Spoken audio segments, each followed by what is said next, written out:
So beautiful.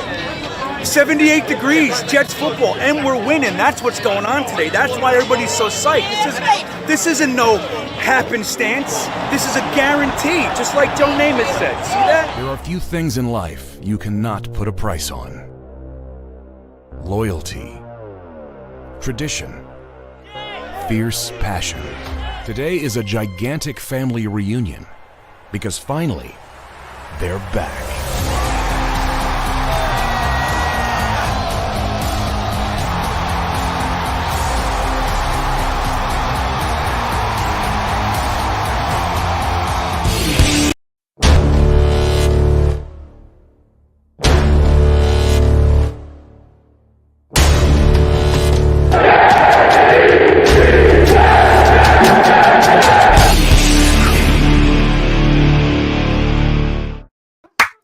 Jetnation! I am psyched. I am in a good mood today. I am happy to be here.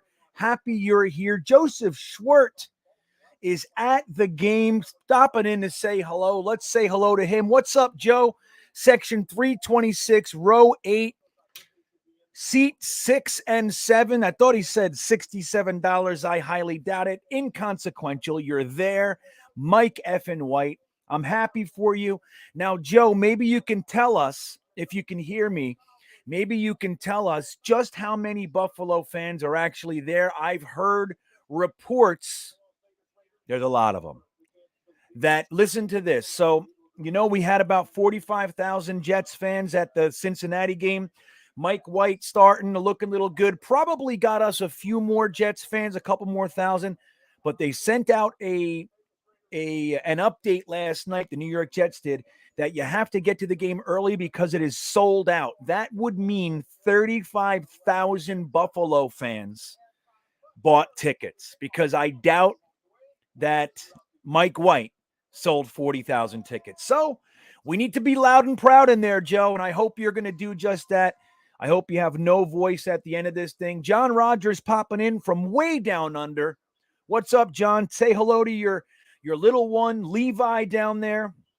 It's 4:19 a.m. in Australia. Look at him. 4:19 a.m. That's what we're getting. That's the love. That's the passion. I'm psyched.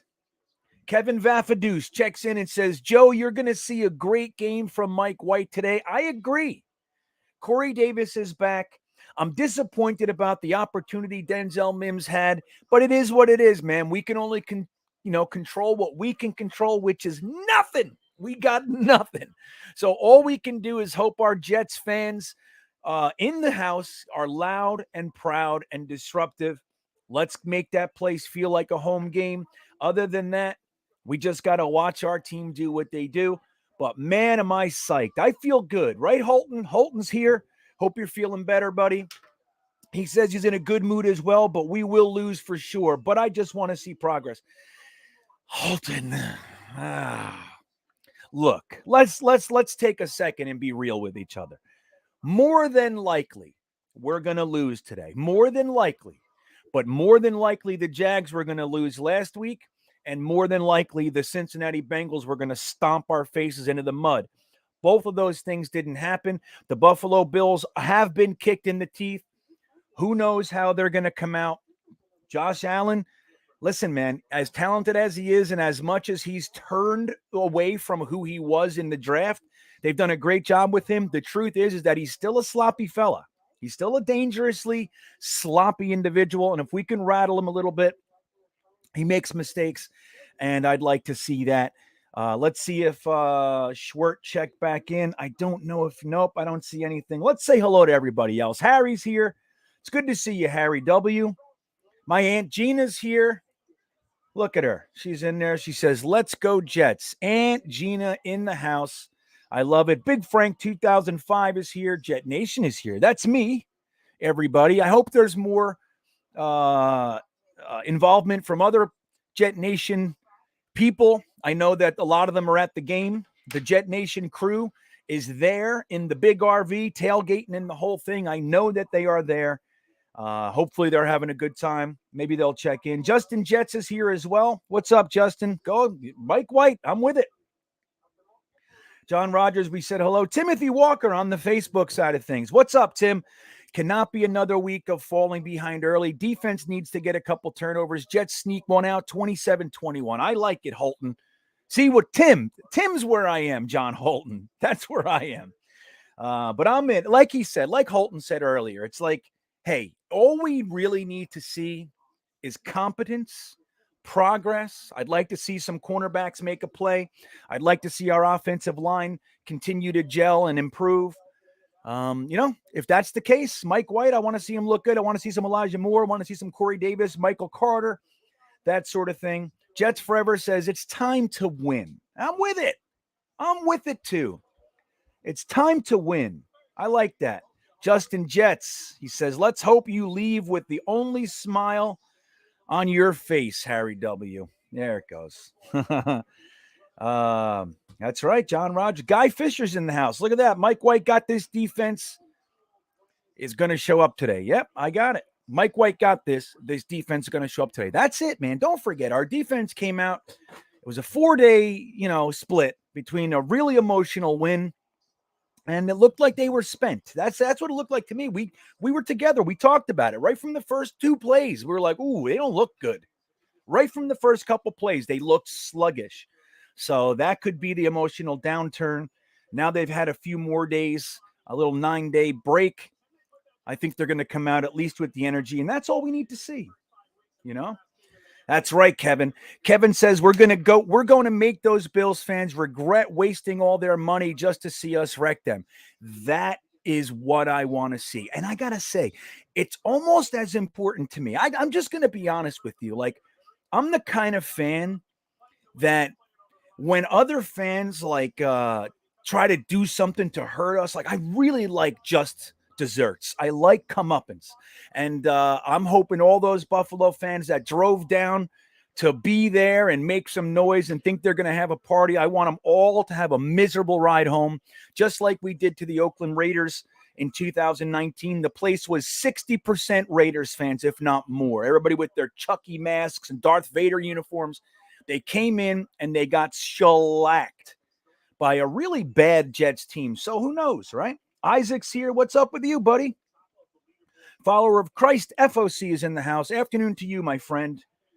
Hey, Jets Forever says Mike White sold 40,000. It's possible. It is possible, but it's not reality, my friend. I mean, I'm looking at the screen right now. I see so many blue shirts or coats or whatever it might be. You know what I mean? Lots and lots of blue. Again, I've had some people that I've like Sirius XM Radio said that there is how they put it was a strong representation from Bills Mafia and Bills Nation. So here you go. That's right. Who else we got here? Friggle D's in the house. What's up, buddy? The White Knight rises. I see what you're doing there. Shafiq Khan says Mike Soft White. All right. Soft white. Hopefully he's just saying he's going to, look, the truth is soft white is nice. Soft white light. You got daylight, you got soft white. Soft white's what you want in your house. So I think that's what he's going for. Right, Shafiq? Our linebackers stink? I don't think so. I think they had a bad game. And they're being put out of position. I like our linebackers. I like C.J. Mosley, obviously. He's a stud muffin. I like Quincy Williams. I think he's outplaying who we thought he was. And Jared Davis has only had 2 games. You know what I mean? But again, I think we're seeing like the defense last week was a whole weird thing. The Patriots game, our whole team looked like shit. And again, let's see how the defense comes out today. I think our linebackers are better than they're given credit for. Not that we don't need to upgrade and all that. I think we do. I think I'd like to see a second, third round pick on a linebacker. Somebody that plays linebacker. I know we're doing the safety to linebacker hybrid experiment. That's all great. Love it. I support it. But I'd like to have a nice 249-pound linebacker in there as well. Everybody's in their 220s and 230s. And I know they want that for the speed element and everything, but I like a thumper. I do. I like a nice thumper. Somebody who's going to make you regret running in that through that A gap, All right. Brian Foster's here. We do. We need a strong secondary today. Defense.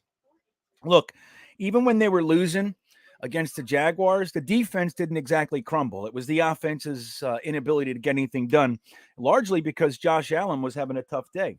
Threw interceptions, dropped the ball, and fumbles and everything. So that's what's going to happen there. Their defense, though, didn't exactly look bad. Okay, they were good. They're still coming. So our offense has to take what they give, and I trust Mike White to do that, man. I mean, if he's done anything, whether you believe he's the next Brady or you just think he's a placeholder, it doesn't matter. If you're looking at it realistically, what he's been able to do is take what the defense gives, and if that's all we do today, that's all we need. What's going on here? Anybody know? I just lost my feed. Okay. Michael Carter, 32. I'm with that, Shafiq. I am. Harry says Moore's going for $125 today. Wouldn't that be nice? Like if we use him in the short game, right? And Moore actually gets an opportunity to use his skills. Not to say, look, if he bombs over the top, that's great. But I want to see him work. I want to see who he is. I want to see him get an extra 15 to 20 yards after the catch because he's making people look silly. That's what I'm really dying to see. I'm with it. Wayne136 is here. What's up, buddy? Today we're going to shock the world. I fully support this, Wayne. I'm with it. I'm with it. So Tim says he lives smack dab in the middle of Bills country, Rochester. This is my Super Bowl. I get it, man. I get it. And this is our chance to play them at home where we've been playing at least better, right? Now, obviously not against the Patriots when they came to town, but that's where we beat the Titans. That's where we beat the Bengals. So this is right in our wheelhouse as far as having the best opportunity to do so. We have not played well on the road. So this is it. This is your Super Bowl, Tim. This is an opportunity to get them in our house and shock the world like people are saying in here. So I like it. What else? So Jets Forever says Bills 45, Bills 17. That's a good idea. Let's get our score predictions in here. Let's get that going, and we'll see what everybody thinks. We know Holton thinks he's taking a more realistic approach. He says, look, let's be real here. The Jets are going to lose. But again, I want to remind Holton, while that is more realistic, that was what was being said against the Titans and the Bengals, and we won. Here come the helicopters again. What is this? How come every other team gets jets and the Jets get helicopters? I don't understand. These are things. There's little wrinkles of this whole situation that I just don't understand. Right? Like I remember when I was there, I was at the home opener against the Patriots, and they had a flyover from the helicopters, and me and O'Leary just looked at each other and went, huh.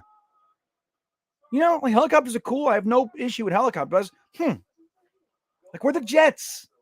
Why can't we get a jet? One. I'll take a friggin' airplane. Fly a Cessna over. Man, that's what we're Jets. I don't understand. So FOC says 37-9 Bills. Well, that sucks. FOC. I'm not into that shit one bit. Jets Mess says 42-21 Bills. That's okay, a little bit better. Jets Gang 21-17 Jets. That's my friend. Jets Gang right there. No, John Rogers, Zach Wilson is not suited up at all. He is injured, so he is inactive today. Joe Flacco is the number 2. Even Josh Johnson is on the practice squad, so it's only Flacco and White. Let's see what else we got. Yeah, right, Kevin. That's what I'm saying. What's with the helicopters? And if you believe in juju at all, like the last time we had helicopters fly over the stadium, we threw 4 picks. Like what? I would literally, you got to pay attention to this stuff. We got to talk to Woody Johnson. Not that it's really him on Twitter, but we got to get him. Say, dude, you do realize you own the Jets. Put your friggin' feet down and say no helicopters, man. What is this? Like, look, I like helicopters. It's great. We are the Jets. Can we get like some sort of home field kind of look at us? Nothing. Fucking helicopters. What is this? Kevin says so lame. That's funny. Captain K Techno checking in from Ireland. Bills 31, Jets 24. That's kind of where I am. I'm hoping for a win. I'm rooting for a win, obviously, as I know all of you are. But I think like my realistic brain is saying like, yep, 31-24. And that would be good. So we want to be competent. We want to fight. We want to play to the end. At the end of the game, we want to we don't want to be talking about how bad it sucks in the end of the third quarter and that, it's a waste of time. We have 15 minutes to kill being miserable. I don't want that. Yeah, it's crazy. What's next? A crop duster? Right, Tim. Jets get the ball first. That's right. There it goes. So Harry W. 17-13 Jets. Brian Foster 21-20 Jets. Wayne 136 30-21 Bills. What's up, Hank? All right. Flag on the opening kick again. That's fun. 2017 Jets. My son says 20-17 Jets. We're going to hold them.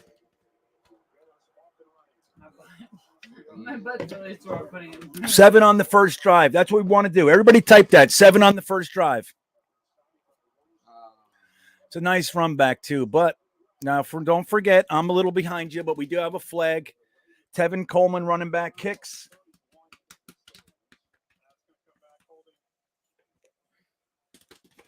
It's just ridiculous, man.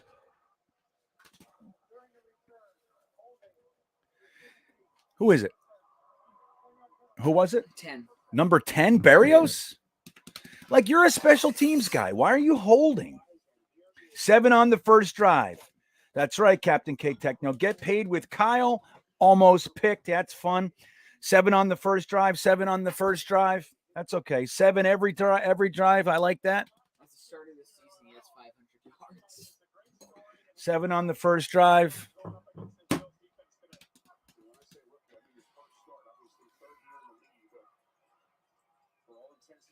Looks like you guys are like 2 plays ahead of me, man. That sucks. I just watched first down. You guys are 2 solid plays ahead. See if we where's the remote? I want to try to fast forward a little bit. You go. No, that's what I got. That's what I got. It's okay. Against the Indianapolis Colts, we did at least get a first down, though, but we didn't score. And Mike White still looked good. But let me just watch this here. I know you guys are ahead of me.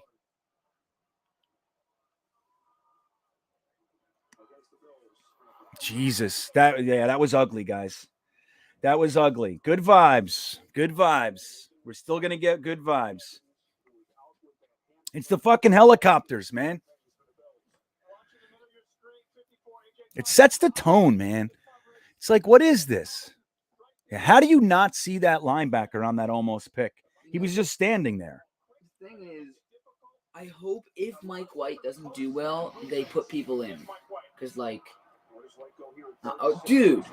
No, it's not pass interference. That was a bad pass.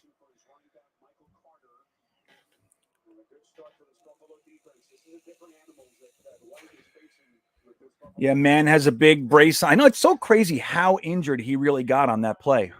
Don't forget, we got a holding on that play. Or no, it was a personal foul, wasn't it? No, it was a hold. So we were holding. We were holding, and our kicker got hit, which would have been a roughing the kicker. And he obviously got injured as well. So Braden Mann, that was not a good punt. Not a good one. Not a good punt. So the kicker is back. We got Braden Mann back. That's interesting. Yeah, the announcers are going to be pro Bills. You have to know, unless you're watching a Jets feed, anything national, they're going to be pro Bills. The Bills are darlings this year. You know what I mean? So they're all trying to promote their money teams. That's what they're doing. You know?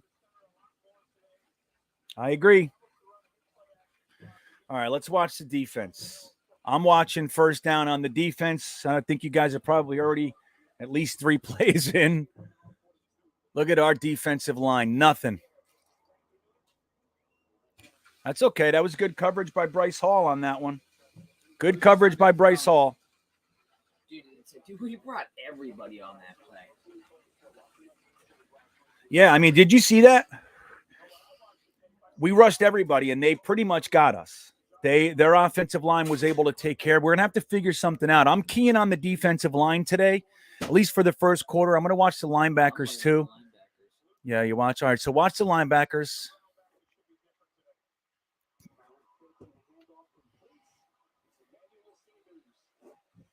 See, now look, I just want to point out on the first completion by Josh Allen, look at how much space we give them. And I don't like it. I don't like the defense. There's a reason for it. My imagination tells me that it's trying to at least protect the inexperience of the defensive backs. Okay, look, now they're on them, which is nice. Oh my God, dude. The linebackers, dude. Jalen Phillips, I think it was, dude. I was looking at him. Jalen Phillips is out there. He's playing safety, right? Jalen Phillips. I'd rather have Quincy Wilson on him. No, yeah, that's his name, right?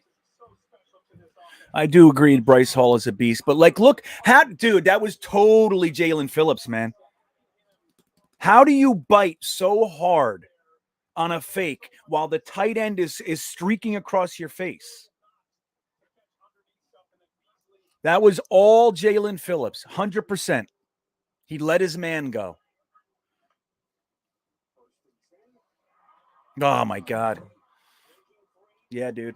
Now, I'm going to say the last two plays, our guys were in position, so you cannot give that to the defensive coordinator.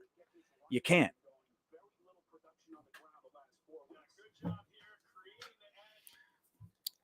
Like, as you watch this, you see our guys are there. Jalen Phillips, dude, that guy sucks.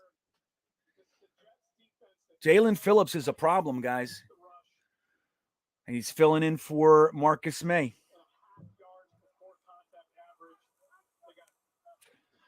Jalen Phillips is a problem. You have to do something with him. Now, that's what happens when you start guys who have been with you for a week. Oh, man. That was Nathan Shepard. Oh! Fucking, I'll tell you what, man. They had Gerard Davis on Matt Breida. Yeah, that's right. That's okay. It does. It looks like the same defense. Now, interestingly, two of those plays, two of the big ones, were literally on Jalen Phillips. Like he had opportunity. It's just crazy how that's what a good offensive coordinator does. They identify where the potential weak link is, and they get it. Yep. See, now on the touchdown, I want to point something out. If you watch Jared Davis, he didn't know which guy it was going to. He chose to knock the one guy off course, the running back, and then they sent Breida out on the wheel,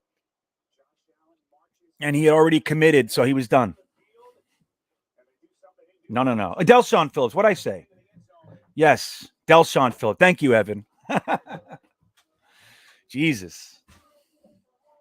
Now, thank you. Delshon Phillips has been from the practice squad up, back to the practice squad, getting cut, back on the team, all that sort of stuff. But he is, let me see something here.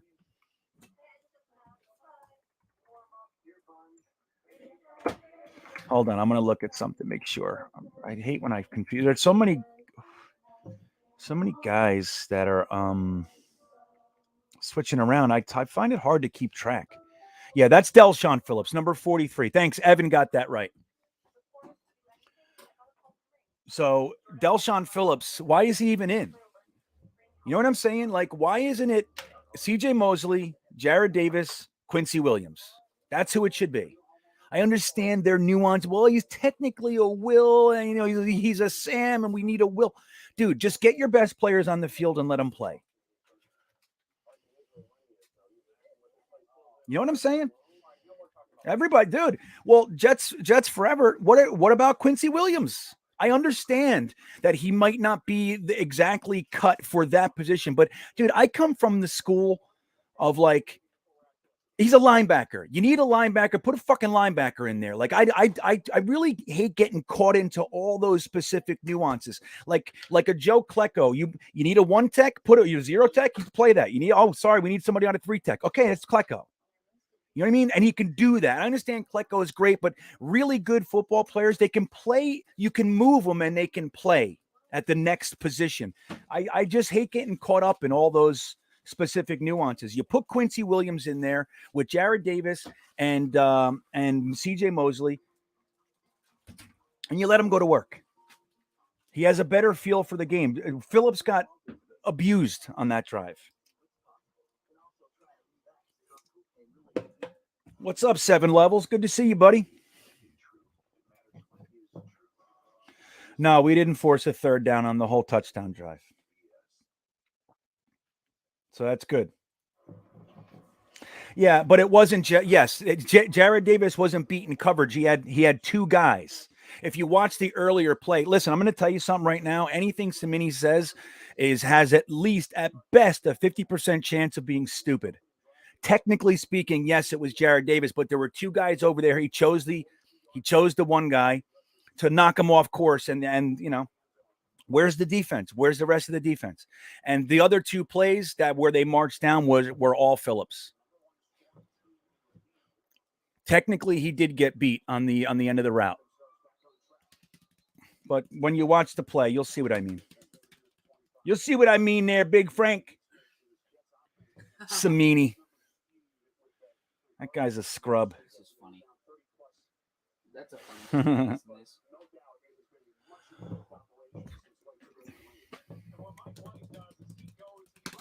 Yeah, let's go. Tell me what's going on. I'm delayed. I need help.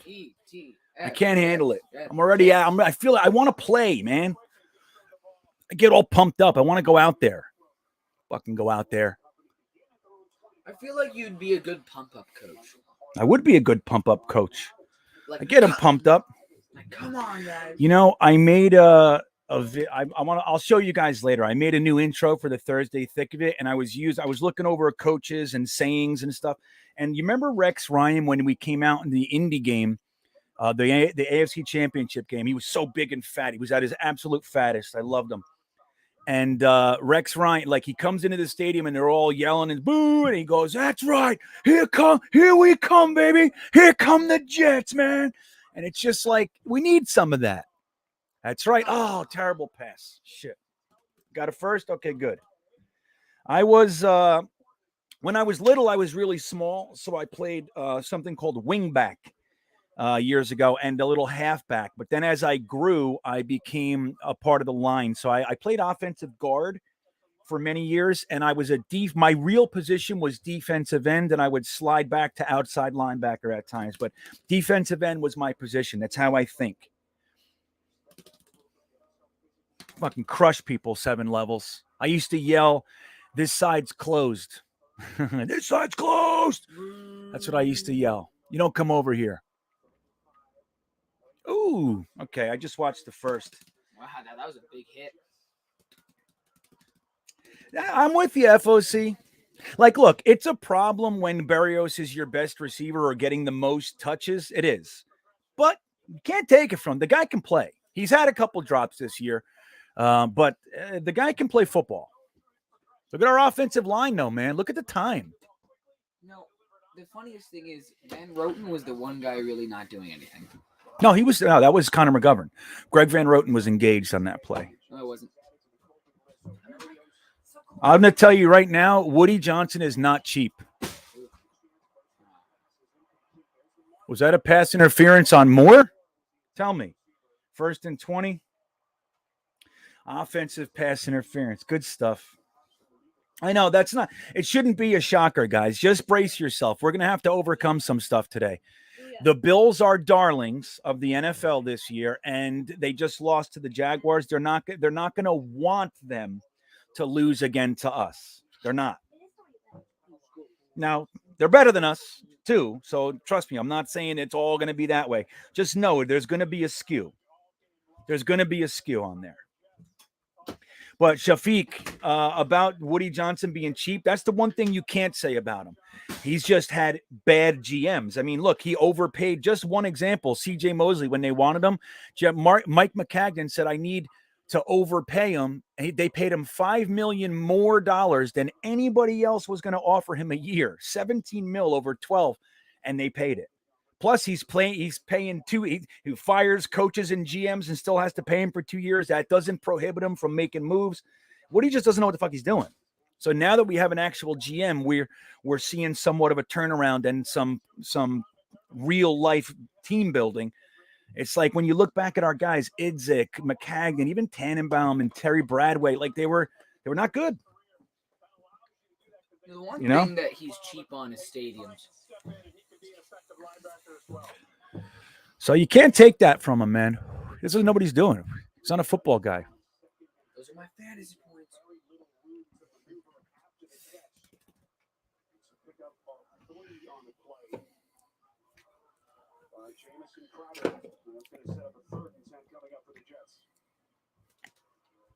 Come on.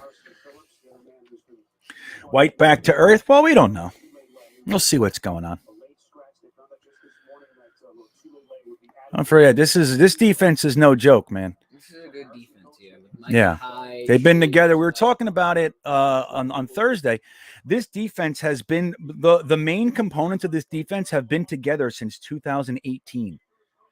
Like this team lives and breathes their defense. Oh, good. There it is. Oh, good. Thanks for not telling me. The thing is, why didn't Carter jump? Totally could have jumped up and got it. Somebody hit that? No, they hit. Yeah.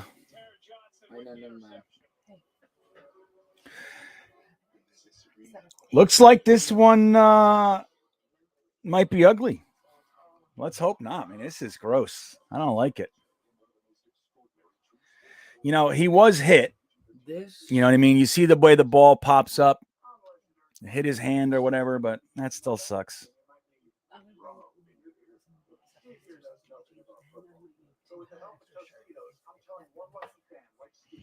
Yeah, again, we're in the first quarter, so let's see how the game progresses and everything. You know, again, this is a good defense, like really good, and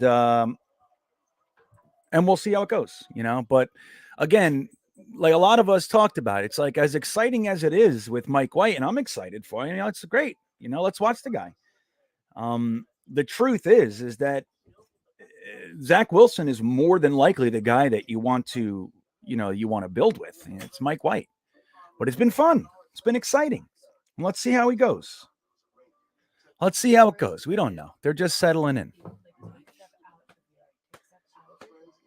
I know the D needs to get a stop, right? Jets forever. That's what we need. We need the defense to show up.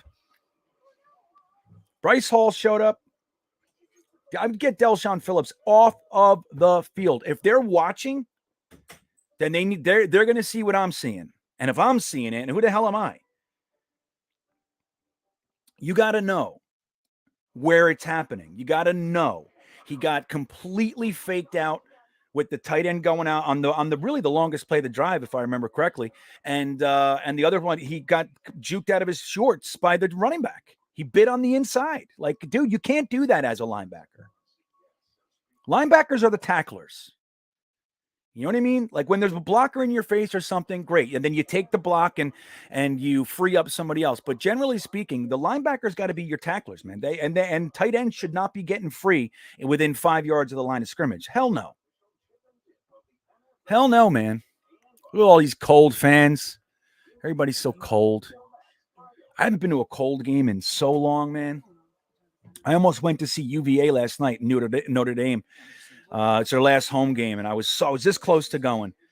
And then I'm glad I didn't because they got beat bad. The quarterback didn't start. It was bad. 28-3 or something like that. I'm glad I didn't go. Although I was kind of half going to watch Kyle Hamilton, too. Jovis, get the hell out of the way. What are you thinking? Look at that screen. Come on, Mosley. Okay.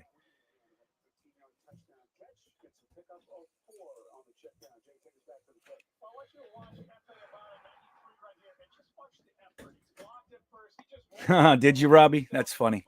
It's just about time for Greg Van Roten to impact the game in the way that he does.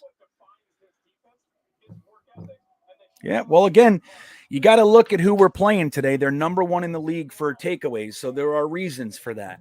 You know what I mean? And again, I think it's just one of those things when you see a team that – hold on. when there's a team that switches players every year or 2 years like us, and then you got a team that keeps their players together, the core elements, for since 2018, dude. These are the same players running the same defense. And a lot of the offensive components are still there too. That's when you start to get good. These guys know the defense. Our guys don't even know the defense. They're still thinking out there. That's why we gotta build with young dudes like we're doing now, and we have to just continue to keep them in this system, and then we'll get the results we want. There you go, Michael Carter. Michael Carter. There he goes. Nice 6th round pick. What do you guys think of that? That's good. That's a really good play by him, man.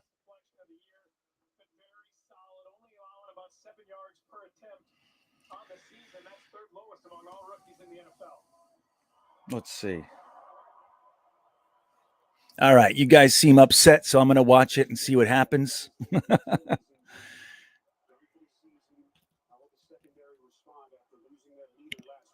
Look at that, but come on, dude. That wasn't holding? Okay. I know, I'm behind. Joe Patty, get out of here. I have to watch through satellites and everything else and weird systems and shit. You know how it goes.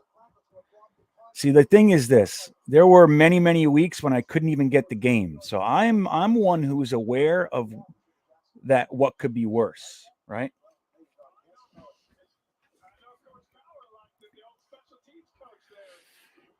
So I'm watching that 3rd and 3 right now. So they get 10 yards. I know, that's right, Big Frank. That's what I'm talking about. Now, the cornerbacks. Oh, yeah, we gotta be up on them, dude. Like when you have a wide receiver, it's 3rd and 3, and the wide receiver has 2 yards of space around him. What do you expect to happen? What do you expect? I know what's going to happen. Yeah, I don't like our zone. I'm with you, Robbie. Put our guys out there and let's see what they do. This zone shit, the way that we're running our zone, guys they're finding it so easy to exploit, to find the soft spots. They're everywhere.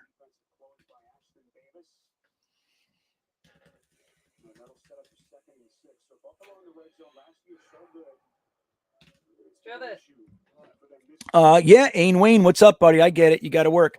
I will tell you that Mike White is absolutely doing something if you want to talk about picks and things of that nature, because he already threw one. So it's the helicopters, man. It's the helicopters.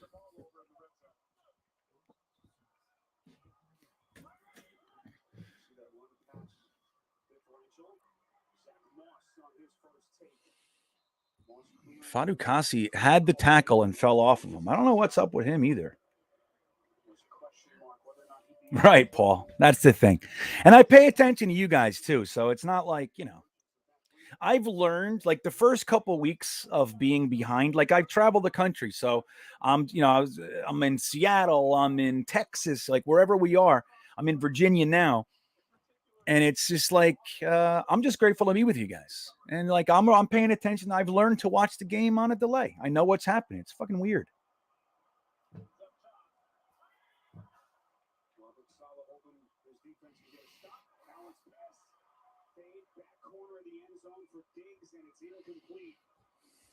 Eccles on Diggs. I'll tell you. Eccles on Diggs. You see, look, and I want to tell you something there, man. Eccles did a fantastic job. Diggs tried to lose him right away. He stayed right in his stance, did not respond to any of it, stared at his belly, and then went with them the right way. And dude, I tell you, man, I'm impressed. Like, do I think that they're all the guys that we're going to move forward with? Probably not, but it's nice to know, like, Bryce Hall's a starter. Okay, I feel good about him. Not to say he won't have sloppy games coming. Don't forget, Revis wasn't Revis until really year 3. He was good, and you could tell, but he wasn't Revis until year 3. DeBrickashaw Ferguson wasn't DeBrickashaw Ferguson until year 3. And it goes on and on and on like that. But Bryce Hall is a starter. Michael Carter II, to me, is a starter at nickel. We got him. Eccles you hear that? He shows flashes, but probably you want to have that like really lockdown number one guy. And I could see us with our first, second round pick grabbing a cornerback, one of the guys who were first round grades sliding through. That's what I think. But that said, having Eccles as the first guy off the bench and nickels and dimes and all those kinds of alignments, 4-2-5, like, dude, that's good. Like these are late round picks. And we're showing that like the first 4 picks, Zach Wilson, AVT, Elijah Moore, and Michael Carter II, dude, they're studs. We're going to have to see stuff, right? They're studs. Being able to get some good potential guys in the back end of the draft, dude, that's how you build a team. And he's hitting, man.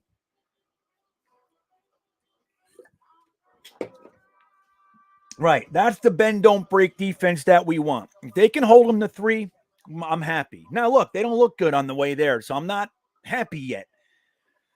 But that's what we need to see. Our offense needs to come back and score a touchdown. We score a touchdown, it's 10-7, and we're good. We need to hang, man. We can't be blown out. Right, Joe Patty Jr.? There he is. That's Joe the Cop, everybody. Say hello to Joe the Cop. Joe Patty Jr., recently retired police officer, did the whole thing. I remember the day in his driveway, he told me he was going to be a cop, and we were a bunch of partiers. I didn't see. I'm like, cop? What? What are you going to mean you're going to be a cop? We're not cops. And we talked about it. He said, hey, I'm going to be able to retire before I'm 50. And, or right when and he did. He did the whole thing. It's crazy. Yeah, White's arm was hit on the interception. I'm fairly certain. Shafiq, man, you're bringing the negative, my friend. Cut it out. Flip that shit. We got to think positive, man. We got to think positive. The coaching sucks. Woody's cheap. Boy, 4 interceptions. I don't know how. I don't know what that is, man. You got to stop. Not a lot of talent. I hate zone. Cut it out. Join the positive side. Believe. But that said, I do hate our zone as well. He does look a little jumpy. And but that's what playing the Bills will do, man. Again, I'm just going to reiterate it. You know, this defense is very good, and they've been together since 2018, but still being able to add guys like Rousseau on top of that. Look, there was a time last year when Rousseau was considered the first edge off the board. All right. And he slid far, much further than I thought he should.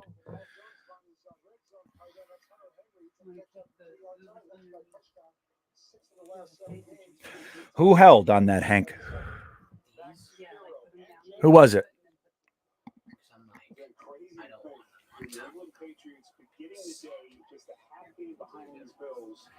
I'm watching Vera Tucker. Oh, look at that. Okay.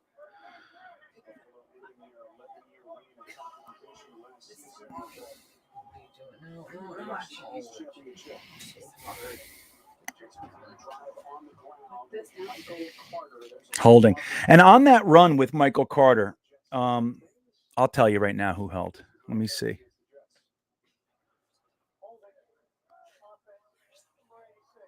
'86, Griffin. Come on, Griffin. Griffin, there you go, Harry. Thank you. What was I going to say? Oh, Michael Carter. It's like you could see the talent there, man. He took that. It was closed up, which they tried to run behind AVT, which was interesting that there was no push.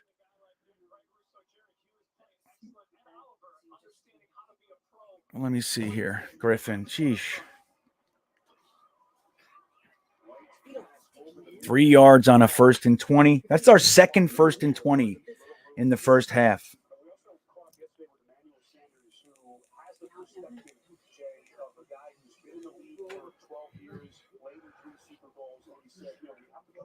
Yeah, hell yeah. Shafiq, let me tell you something. You know that they were wastes from the day it happened. You know that, right? Any knowledgeable Jets fan knew right then these are stupid picks and never should have happened. Never. The minute we did that, I'm just glad Joe Douglas flipped it into 2 firsts and a third. It's amazing. Oh my God. Damn.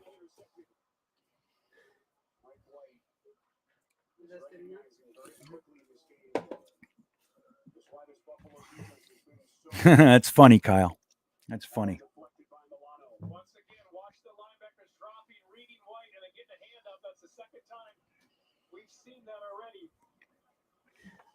Yeah, Paul, that's the thing. I mean, like the ability to identify who not to build with. Like, don't forget, Joe Douglas came here. This team was built around Sam Darnold, not and built terribly, but the core was Sam Darnold, Jamal Adams, and C.J. Mosley.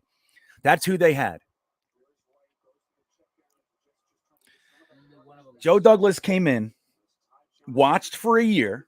Okay, let's go on. And said, all right, this isn't it. And he flipped them. He literally made, out of those 2 players, 2 firsts, changed a fourth to a third, a second, a fourth, and a sixth from those 2 guys. Again, identifying the problem and flipping it for value. And look, one of the picks ended up being AVT, and we still got a first and a second and a fourth. I forget who that sixth was, though. Come on. Jesus.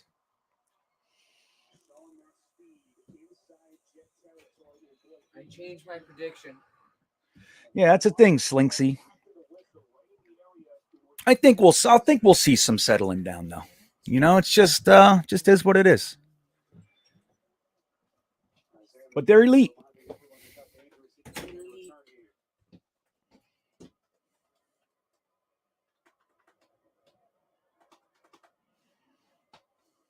One thing about this officiating crew, they throw the most flags of any crew in the league. Who was the foul on? The almost foul.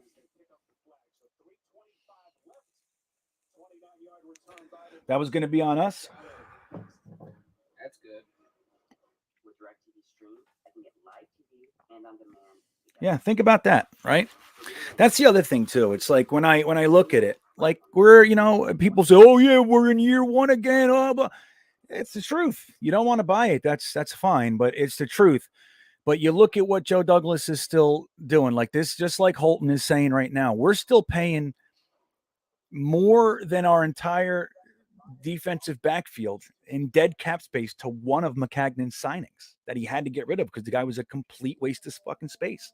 And it's not like when you look at the guys we let go or Joe Douglas said no and flipped for whatever, it's not like they're out there rocking the world. Avery Williamson is he's a 4th string linebacker and he sat on his couch for a long time. And I liked Avery Williamson.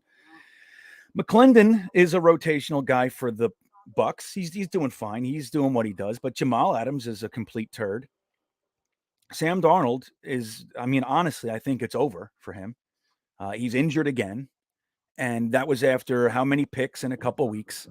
Even Robbie had that, he had a good year. And Robbie's a good receiver. I think he'll be fine. But it's not like the guys that we let go that the previous regime was building on. It's not like they're out there tearing it up, man. What's up with you, Mark R? It's good to see you. Yeah, it's not a hard one, right, Keith? They found the blueprint for beating White. Yeah. He's got to take away honestly, the Colts tried to do the same thing. And the Colts defense is good. They were tied with the Bills number 1 in takeaways. They're a good defense. In my opinion, the Bills defense is significantly better than the Colts, but the Colts are good too. But the thing that we were going to have to do was spread them out and start to hit the intermediate to deep game because they were going to try to take away the underneath stuff. And we did it. Mike White came in and was able to do that, hitting some of the 15 yards and then obviously the Elijah Moore touchdown and all that sort of stuff. But and then he got injured and then whatever. But the Bills are just able to do that. The Bills are doing a better job of taking that away. And again, they're good. We're gonna need to do some things. Let's see. I know. Tell me about it, Ed. This is not the kind of, it's not what you wanted to see.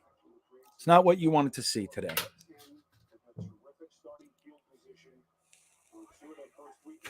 Yeah, Kevin. Totally. Oh my God. Oh, see that bounce for that fumble, dude? Come on. You see that shit? Bounced right back to the running back's hand. It's just crazy to me. You can tell. Like, if you've been watching the Jets for a long time, you know what's up. You see a guy, it bounces and bounces back to his hands. You already know what day it is. It's fucking bullshit. Yeah, that's what I'm saying, Hank. That's the kind of stuff. Yeah. Look at that play. Literally stopped. Yeah, they had him completely fooled. That was a good play fake by Josh Allen. And he held the ball on his thigh, and our team had no idea where the hell it was. They were looking around like a bunch of fools. I hear you, Joe. I hear you. You've been waiting too long. What are you going to do? We had to start over. Right, Joe?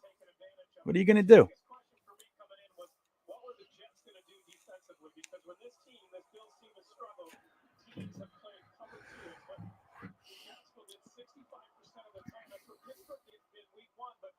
Look at that play phase. He's just going to go.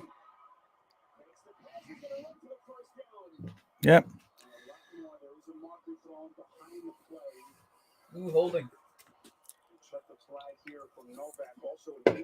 They have to call a couple penalties on the Bills. I hate Jamal so much. Well, the one thing I can say about him is he was good to the fans when he was here. He was good to the fans.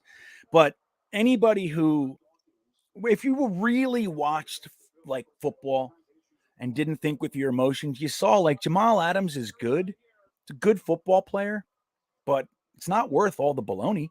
And he rarely impacts the game. That's the thing with Jamal. He gets his numbers, but rarely is it that big play when you need him, like that fourth down with Quinnen Williams, like that kind of stuff. You know what I mean? Lawson got a sack. Okay, good. Yeah, Edward Stewart, Hank. Okay. Harry, I hear you, bud. I hear you. You got 14 years on me. And I've been waiting for 40. So what you gonna do?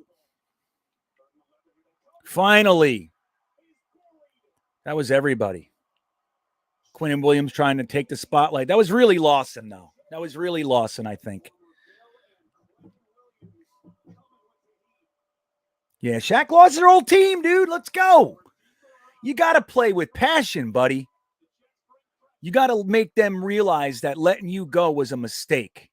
And look at the hold, dude. God. Jesus Christmas.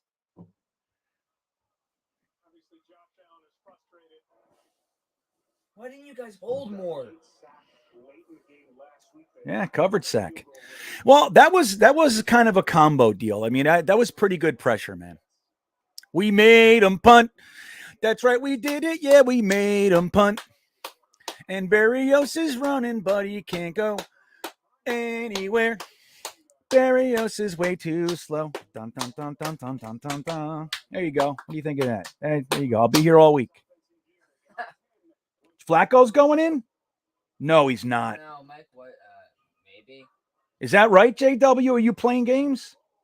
Because if that's real, finally the staff's going like, all right, if they're not playing well, we substitute you. That's how it goes. Yeah, I don't know. I hope so. I hope JW. JW's a punk. You ever know that? He's a ball buster.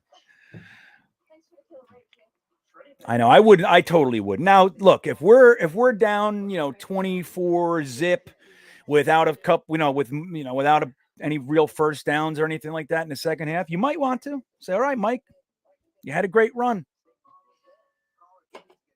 You had a great run, kid. We're going to Flacco. Make that 6th round pick worth something. I know. I hear you, JW. I'm not thinking like that, though. Hank says, I cannot confirm. I can confirm it, Frank. I mean, I'm sorry, Hank. JW's busting chops. If White throws another pick, right, Jeremy? I'm with it. I'm with it.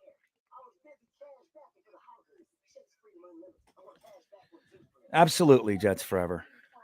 Like, look, let's be real here. This defense has been through the ringer, okay? Has been through the ringer. We've just starting with Carl Lawson and Vinny Curry being out. Then one of the guys they were counting on to kind of come in and do some of the dirty work, Ronald Blair, out. So they said, okay, we're going to accelerate Bryce Huff and put him in there. He looked good. He really did. Out. Hamza Nasruddin, and Jamie and Sherwood. Okay, Jared Davis goes down. All right, we'll get Nasruddin. And nope, Nasruddin injured. And then Sherwood kind of gets the start and nod. Start and nog. I think I just saw eggnog on the screen. Jamie and Sherwood gets the start. Achilles. Right?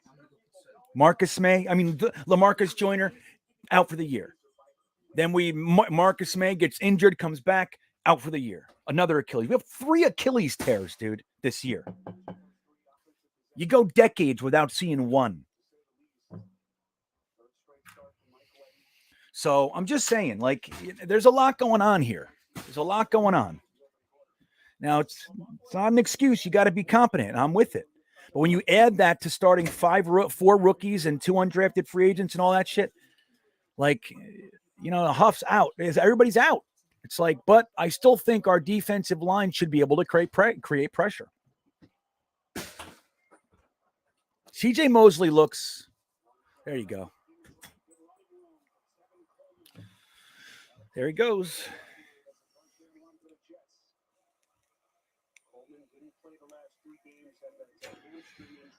You only had 10 days to prepare for that. I'm with you, Jeremy. It's not enough time. It's not enough time.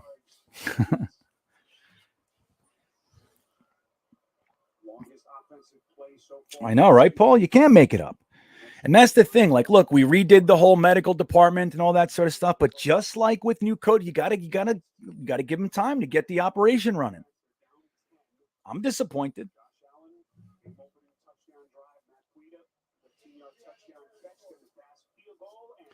CJ Mosley does not look good today, Corey, and he didn't look good last week. Up till that, he looked fantastic. But CJ Mosley is not looking sharp. He's not. And again, I think Delshon Phillips, what was I calling him? Jalen Phillips. Delshon Phillips should not be in. That should be Quincy Williams. Quincy Williams, Jared Davis, and CJ Mosley would be a more formidable linebacking core. At least Quincy Wilson is 100% on every single play. I agree, FOC. It's a huge drive. If we score after having stopped them, we might have a game on our hands. I agree. Yeah, totally, Corey. I'm with you there. The first 6 games, he looked fantastic. What's our record? 2-6? Is that what we are? Hey, there he is, Phil Adams. Welcome to the fray, Phil. Phil's been obligated as of late, and we miss you. We definitely miss you, Phil. But he's here right now, and that's all that's important, right, man? It's good to see you. Aunt Gina was in here, Mess. Aunt Gina was here. I don't know if she's still here. But I don't know. She's trying to whip up some positive concoction for us to smear all over the door. You know what I mean? Rubbing goat's blood. Something. We got to do something. Everybody's saying hello, Phil. It's good to see you, my friend. I know. Look, Ed, I really do think the same way. Like, I love when our team is manly enough to say, we are going to show you what we're doing, and we're going to still punch you in your face the whole way down the field. We're going to get 5 yards a clip, and you can't stop us. And then from that, you throw in all the exotic fun stuff. But I hate when the core is the tricky shit. I hate it. I really do. Now, that's not to say you can't throw in a good flea flicker in the first drive, like something just to shake it up. But I hate when that's the core of what we're doing, like trickery. Trickery takes a lot to get done. Like, a good friend of mine, we used to talk about, a good Jets fan, and we used to get in, cut it up all the time. And he would say, when you got to get 6 feet, which is 2 yards, putting it in someone's hands and them getting it is significantly easier than trying to go, shotgun snap down to this guy over there. Then he has to throw it over there and he has to catch it. There's a lot of things that need to go right. You got to be able to get 2 yards with your backs. Yeah, Mike White, dude. You know what I mean?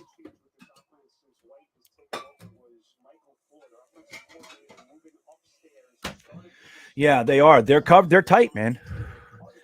I haven't seen anybody really open unless they're behind the line of scrimmage, in which case the Bills are fast. The Bills defense can run, dude.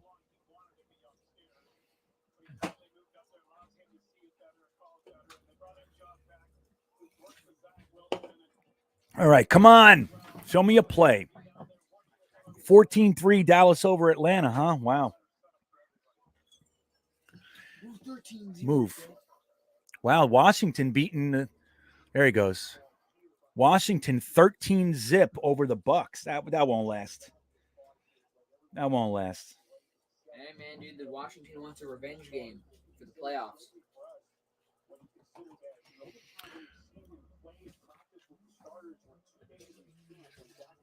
I agree. I mean, think about it, dude. We're on like our 5th level safeties right now. I mean, Ashton Davis, we'll see what the hell he does, but he's having trouble.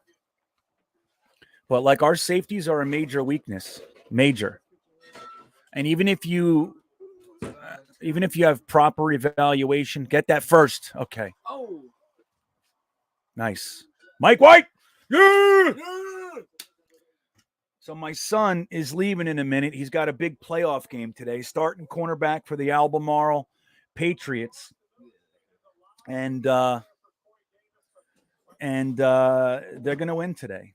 I'm going to be here with you guys, but my son is going to play in his playoff game, and I'll miss it for this shitty game. This is how much he loves you guys. That's right. You see that? That's how much I love you guys. Not to say I don't love you, buddy. But they've beaten this team twice already this season. And now we're playing him a third time. We're playing him a third time. He's gonna get a pick today, I think. Fucking holding. That was a good run too. Good luck, FOC says. Teen Bean. What? Saying good luck. Thank you, FOC. Yeah, there he goes. You're gonna do great today. Remember, whatever fear you're having when they're running to your side of coming up and making the tackle, whatever's in your head, overcome it, lay the wood, break down. Don't forget to break down. They do not get past you. Whatever fear does not compare to how you feel after missing it. Lay the wood. Let them know, not on my side, not today. This is the playoffs. They will not get a single yard on my side when I'm there. That's the way. Sorry, I had to take a second. I can't believe I'm not going. The original plan was for me to go and do this. Jeremy was going to help me out, and I was going to leave and take you guys on the road to Charlottesville. We're playing in Charlottesville and all that, and it was just going to be too much. It was going to be too much. And I'll be there for the championship game next week if they win.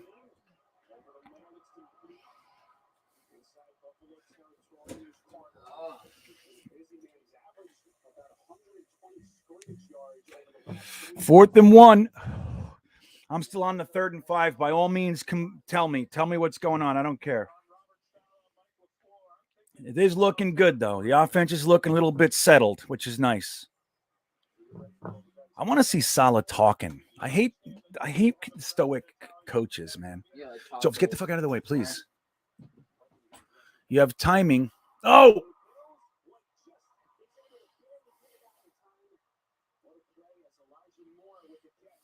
Oh, that's a short one, too, guys. What happened?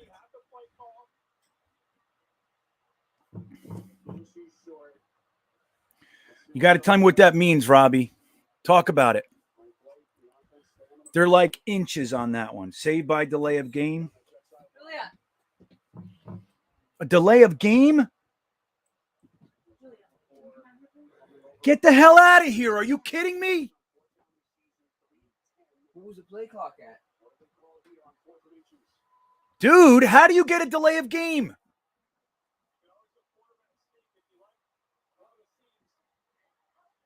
That was it. That's a delay. Now Look at it. Here they come. I mean, no, that's not pass interference. That's roughing the passer. Yeah. Good.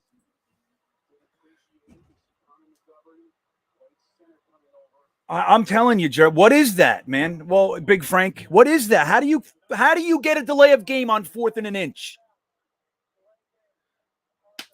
Boo! No, what the heck? Now, where's the unnecessary roughness?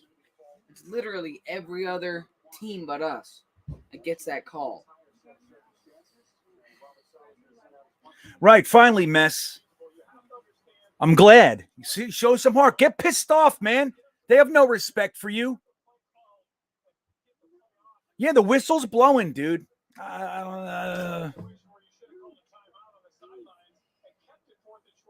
Nah, man. Robbie, I get it. I'm with you. Nope. They had no clue. They were not paying attention to the play clock.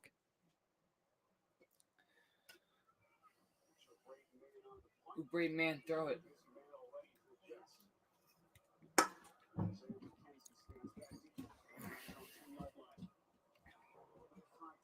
Sorry.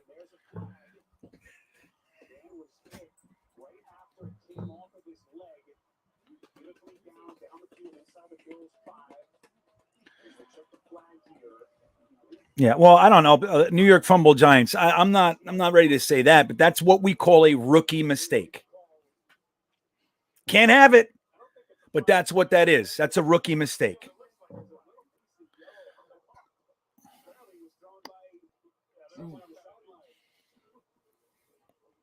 That might be roughing the kicker. Nope. I hear you. We can't afford to get, but again, that's the shit. That's the sloppy stuff that you expect to see. I mean, I'm not, don't get me wrong. I'm not defending it. That's the stupidest thing I've seen in a long time. But, that's the shit that rookie head coaches do. That's the stuff right there. That sucks.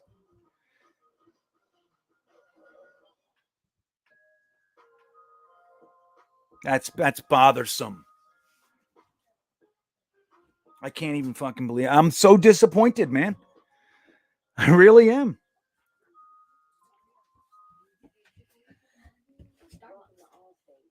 I'm with it. That's problematic.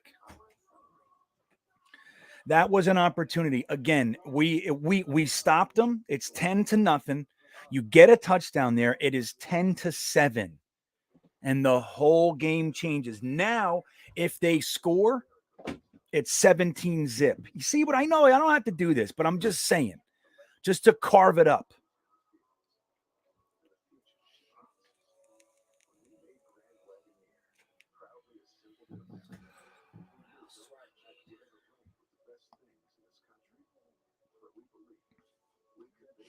Well, I got to say, Holton, there, maybe you didn't see it. They did run over. There was a melee after that.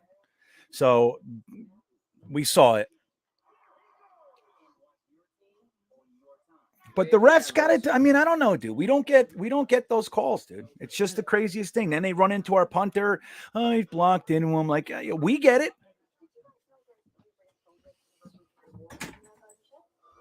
Yeah. Right, Eric. Back-to-back plays. The refs were given an opportunity to make it right. Back-to-back plays. Nothing. This is the game where we're going to let them play football.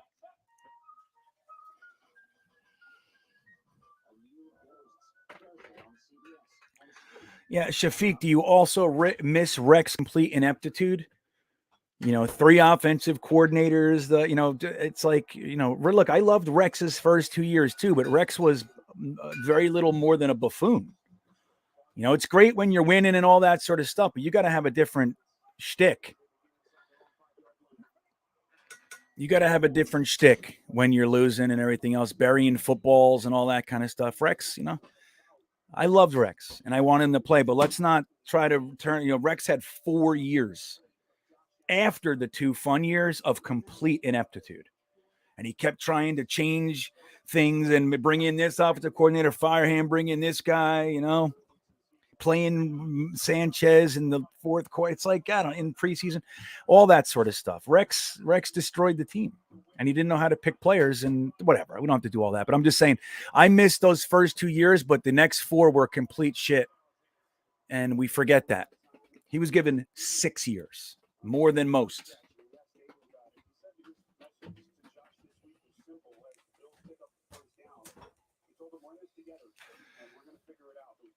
No, Jeremy, I disagree. They stopped playing because there was whistles being blown. And that's why you should have gotten the penalty, because everybody else stopped except that guy, and he hit your quarterback's arm. Like, just saying. Everybody else stopped except for that guy. There you go. Finally, a pop. Who was that? That was CJ Mosley. Good. Finally, wake the hell up. Maybe that hit will jar you loose. Yeah, everybody did. Everybody loved Rex's first 2 years. And it was great because he was a Jets fan. So using our, saying things like same old Jets back in the AFC Championship game, like that was the best, dude. But don't forget, the last 10 years sucked, and 4 of those were Rex's. 4. We're saying Saleh sucks, and he's been here for 8 games. You know what I mean? Sometimes us Jets fans are delusional. Well, we get all mixed up. Quincy Williams in? Good. See, now, for me, I think it should be Jared Davis and Quincy Williams. Like, I don't know why they can't figure that out.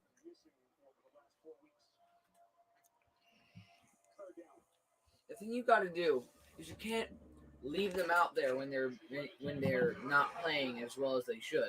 If you see them not going 100% out there, try it. Bounce them. Hey man, you're not doing that well. I'm putting you. Bounce them out.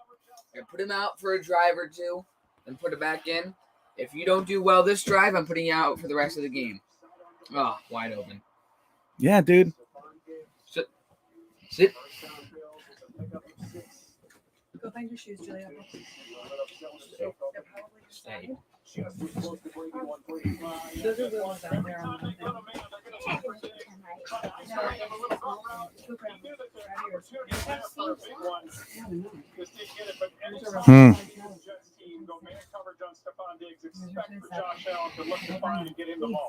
By the way, what a tackle by CJ Mosley in space.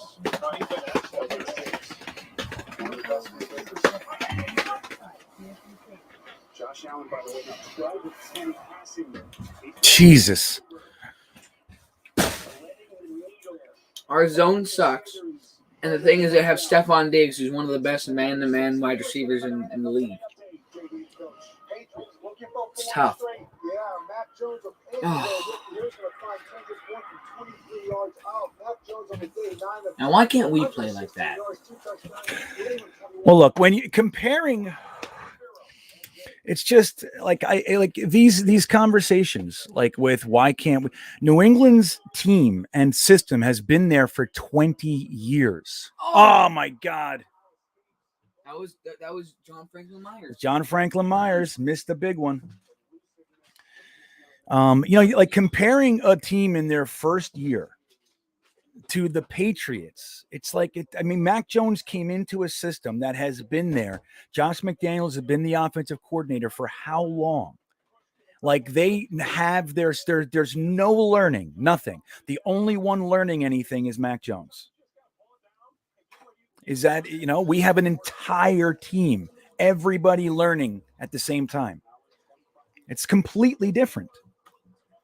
And, people don't want to look at that. There's, it's like, I get, look, you want to complain, then that is what it is. It's fine. But, okay, good. Is that a cornerback? Who the hell's Wilson? Yeah, Who's Wilson? 39. Let me see here. And number 39. Nice sack. That's Yeah, that was good. He put his head on the ball too. And I like it. Whenever like I'm losing big, Who the hell is Wilson? Talk to me. I can't just figure go out who back that in is. there and look for number 39. My guy Wilson? Who is it? Am I shot? Am I burnt? Oh! That's a fumble. That's a fumble. They didn't call it a damn fumble.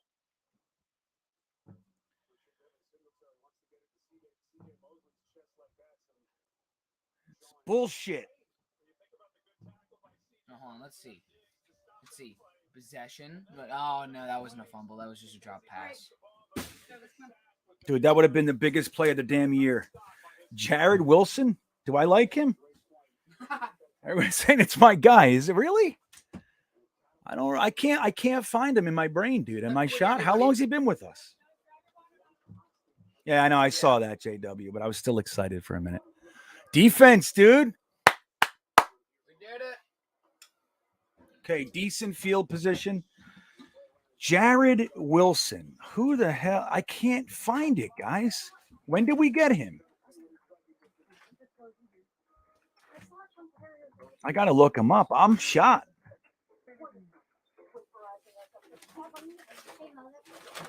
Six years. I don't know who he is. Jared Wilson. Since week one, I know I'm seeing that now. Bullet. I'm like, he's a 6-year player. He's been with us for a while. I don't know.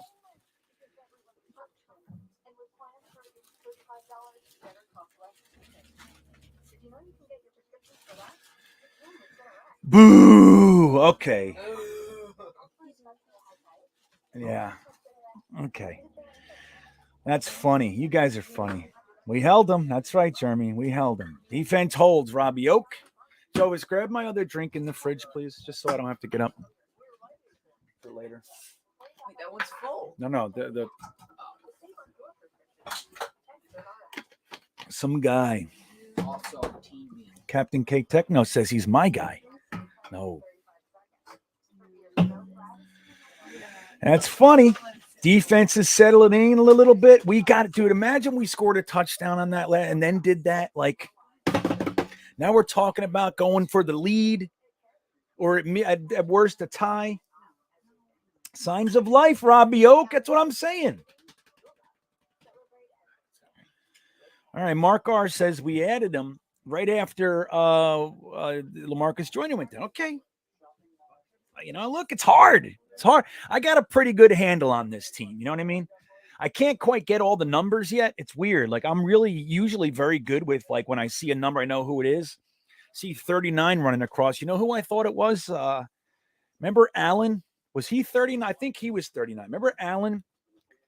He was like a safety playing cornerback for us for a while. Bye, guys. Hey, Jigs, good luck, buddy. Albemarle, let's go.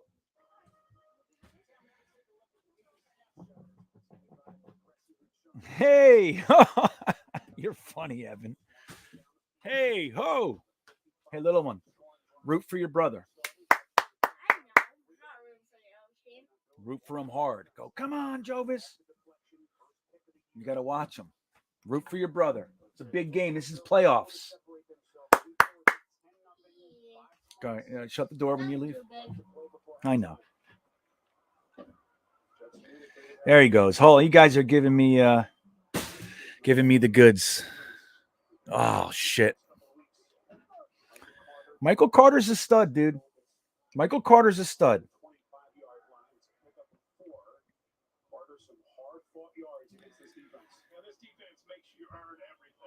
Zach's, yeah, Jeremy, Zach's older brother out of Utah State. That's funny. That's right. Remember that, Con? I'm telling you. See, that's why I like hanging with you guys. Who else can I talk to about some obscure play from a third stringer guy who... Look at Carter, dude. Working.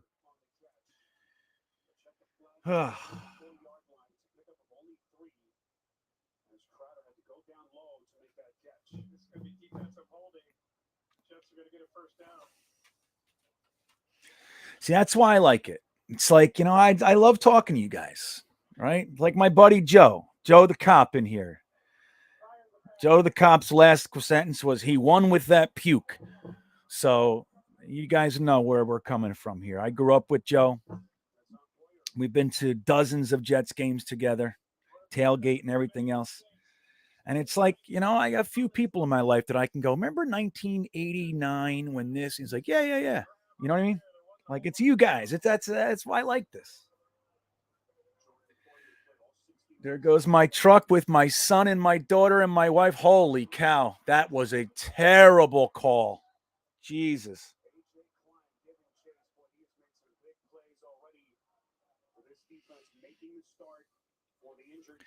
A bear in chess. What does that mean? ESPN app freaking out said Carter gave us negative 32 yards. I don't know what that means.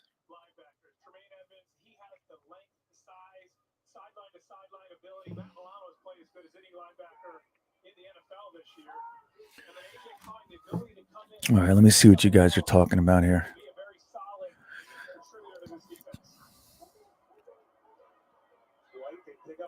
Ooh! There he goes, the amazing Ryan Griffin.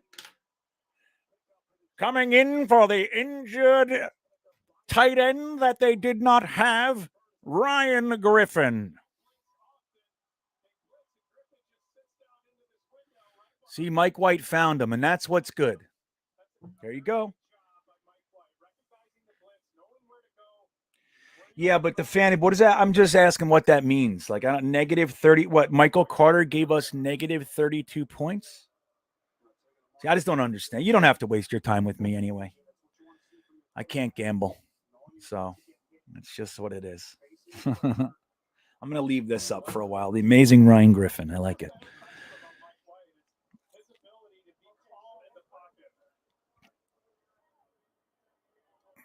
Come on, Mike White.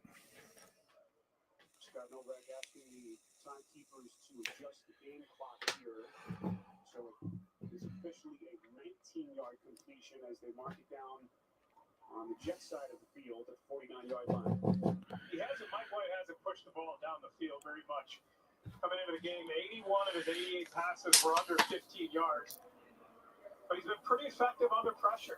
12 for 18, 150 yards, 2 touchdowns and an interception. I can't wait to see what's going on. Mike White, former fifth-round pick of the Cowboys, the 2018 draft. Number 3 quarterback behind back. Eventually cut. Practice squad player for the Jets over the last couple of seasons. Let's see, is under the microscope again. Sean McDermott calling a timeout. Look like they're going to whistle that play dead before the snap. Yeah, hey, what are you doing? Yeah, what is that? AVT stuck up for him, Robbie. AVT was not happy. He was the guy there. I don't know, Jay. Why? How don't they call that? The whistles are blowing and he's hitting the quarterback. Why? What is that?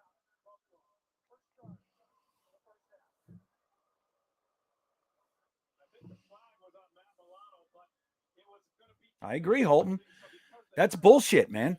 That's what that is. Numerous times. So they're seeing that they're allowed. And that's how quarterbacks get injured. Like on the previous one, he's holding the ball. He stops running because they're blowing whistles, and the guy hits him in his arm.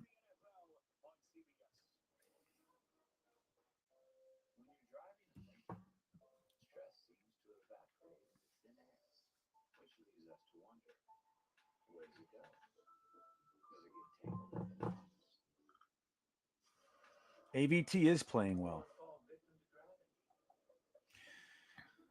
Robbie Oak wants a fight. That's what he wants. Hey, Joseph Schwartz checking in. How's it going in there? How cold is it? Talk to us. How's the Buffalo, like the representation, Jets to Buffalo? Are we at least over 50%, Joseph? You got to tell us, buddy. We're waiting. Joseph Schwartz at the game, giving us a little taste.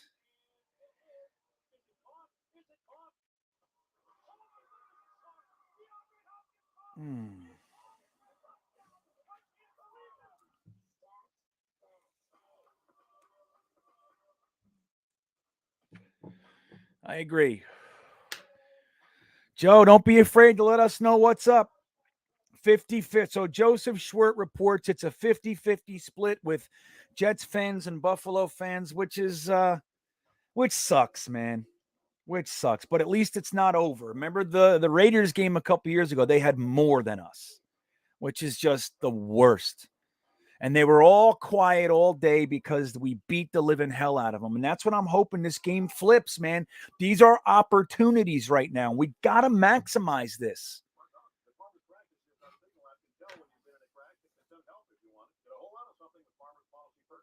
Big Frank wants a flea flicker, or you're reporting a flea flicker? I'm still watching fucking We Are Farmers commercials over here.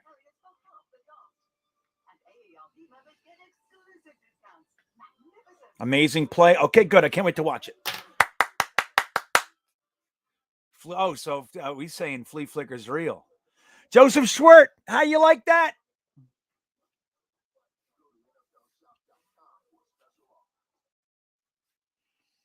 The old double pass. Look at that Buffalo fan bringing his little baby in there. You got to get out of there. It's cold. Why are they showing Buffalo fans? See what I'm saying? The whole thing stinks.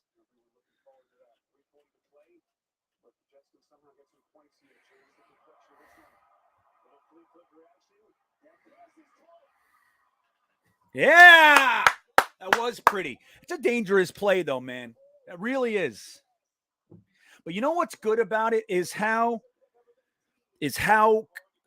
long the running back had the ball. So that's when they bite.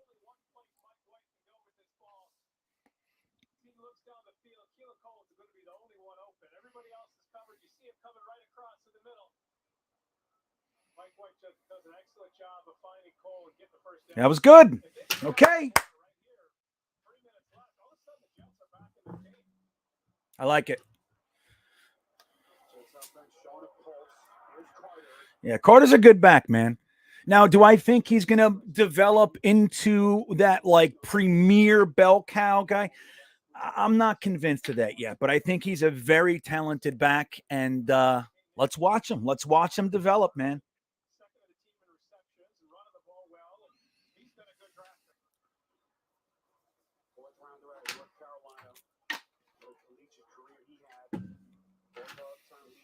Michael Carter.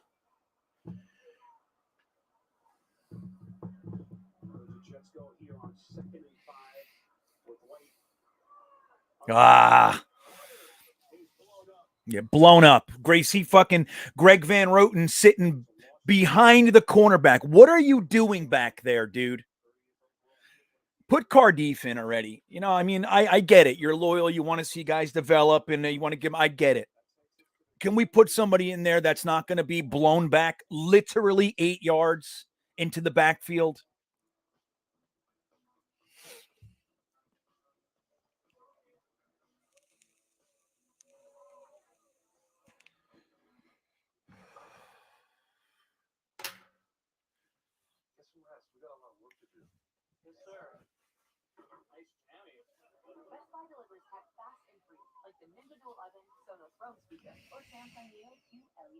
Yeah, I'm telling you. Like, to have a Greg Van Roten like on the bench, like that's a good guy to come in. He can, in a short spurt, packed full of energy, he can come in. As far as your starter, dude, it's not who he is. It's not good. The rest of the O-line does a good job and are developing nicely into it doesn't matter what they do if they just run up through Greg Van Roten all the time. And like Shafiq says, he's dumb. So there's that. And he's dumb. He's dumb. Chipotle, huh? Okay.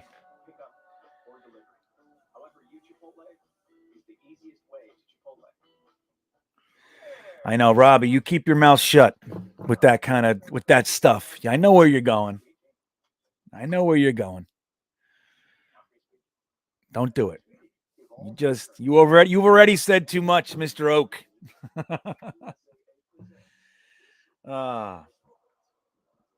Yeah, right. I mean, think about it. If it is a field goal, which you guys probably know already, I don't know. If it is a field goal, going into the half at 10-3 it's not bad, guys. It's not bad. Look at all these teams getting jets. Bullshit.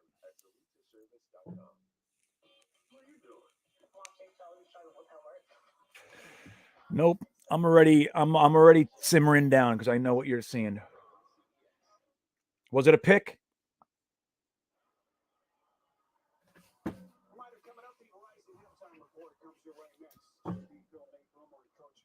Fumble? Did we lose it?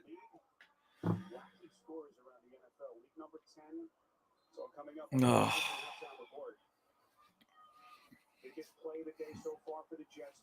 Disaster. Jesus Christmas, Frank. Remember a few minutes ago we were talking about we don't want 3? This is when there can always be worse. You take 3. Holy shit.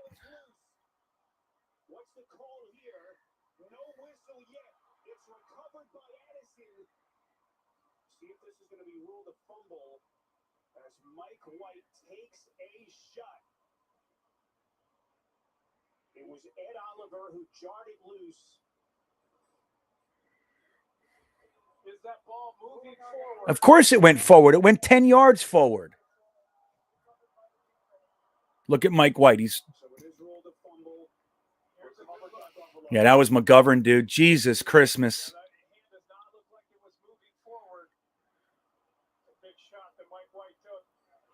Holy shit, McGovern.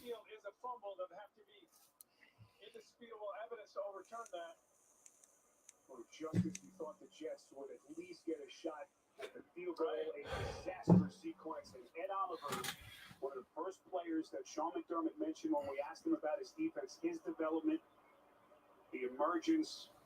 Incredible. As Addison with the recovery. Yeah, the red carpet treatment, right, man? Island Empire. It's like... Let's bring in Gene Steratore, our rules analyst. Gene, how do you see this? All we need by rule is that arm to move forward by one camera frame in the possession of the quarterback's hand for it to be a forward pass.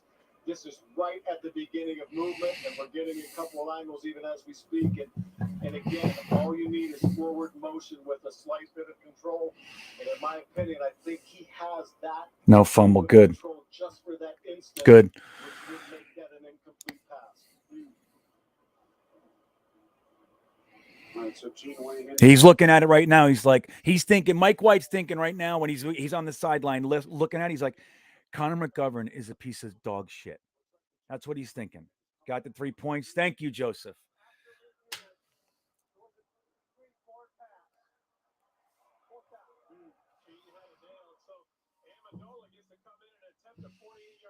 That's right. Right. Yeah. Thank you. Thanks, Robbie and Jeremy and everybody. That's it. Right. It's all good. Jesus. 47 yarder. Is that what it is? 48. Yep. 48.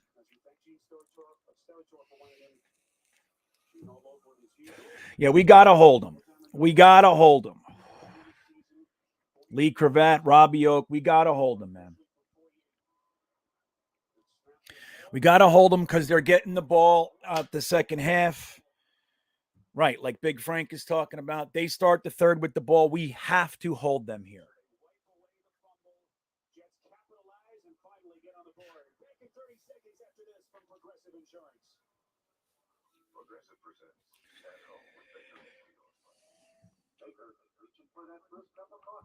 Yeah, I was just going to say that, JW. Of course you can.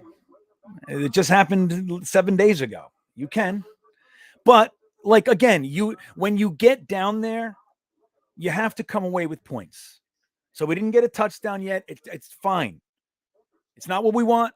It's not best case, but we're only down a touchdown. We have to hold them.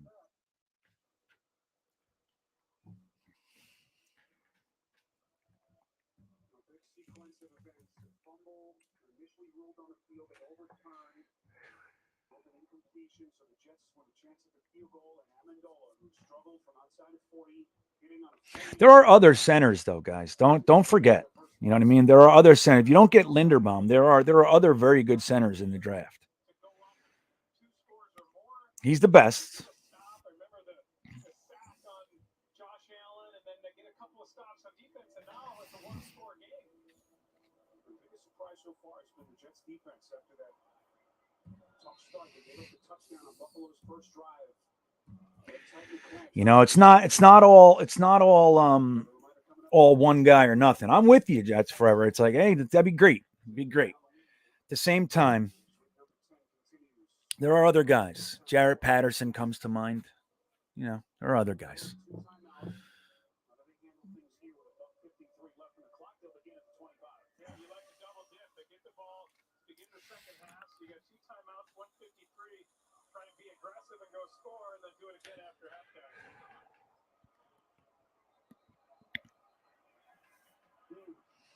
I agree.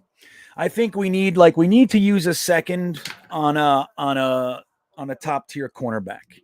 My first round picks for me, I'm using my first round picks on an edge rusher, elite. My first pick is going to the best edge rusher I can, and then I'm grabbing an offensive lineman, maybe an offensive lineman or tight end up there. That's what I'm doing.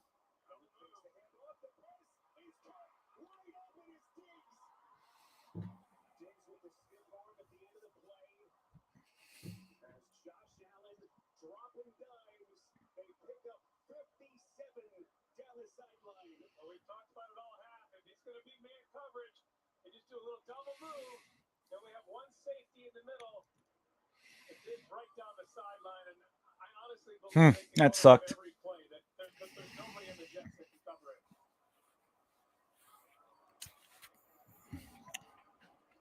First and 10 Bills. Suddenly at the Jet 23. Now faking the pass, and on the ground it's Moss. Moss taking on tacklers. That's the second time he's lost his helmet. It's a first down run for Moss. Coming off the concussion last week. It's a pickup of 11 for the Bills. That's the kind of physical, aggressive run that this Bills team wants to see, and the Bills Mafia want to see. They want to see a running game added to this vaunted passing attack. If I could go back, would I take Humphrey over Moore? No, I didn't want more. I'll tell you that. I didn't want a wide receiver that early. I'm happy with him. You think he's great, but CJ Mosley, you fucker. I liked CJ. I mean, what the hell, Mike? CJ Mosley. I liked Creed Humphrey a lot as well. So I may have. Oh, Jesus.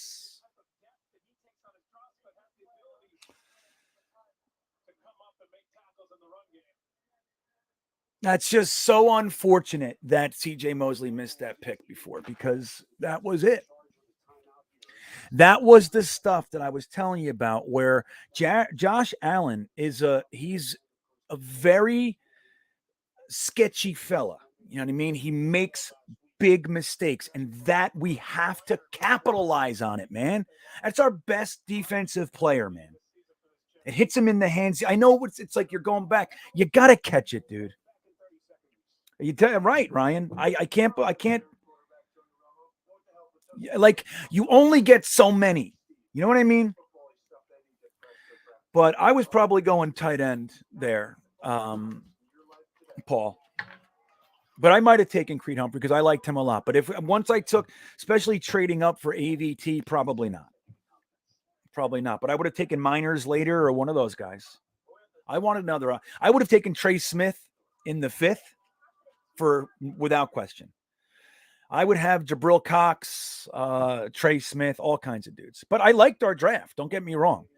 But I would have went about it a different way.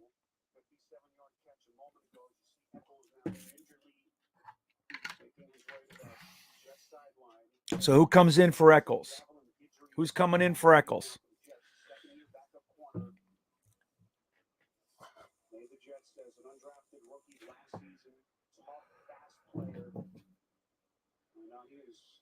under the microscope here.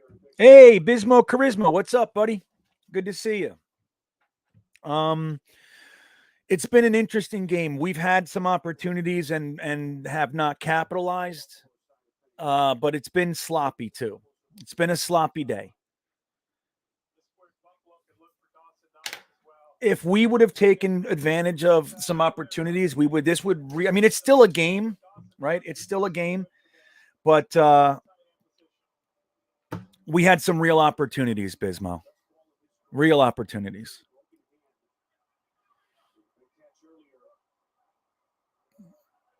Let me watch this.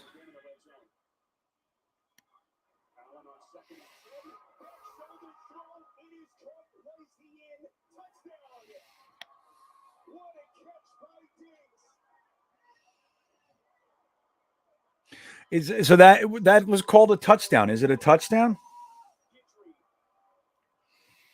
You know, why not? You just feel like Stephon Diggs can't be covered. Watch this throw by Josh Allen. Yeah, totally not a touchdown. How do they even call that a touchdown? The coverage was there. Just a good catch, but how do you even call that a touchdown? That's what's pissing me off. That was the most clear non-touchdown I've seen. Look at that. Where the fuck are the feet?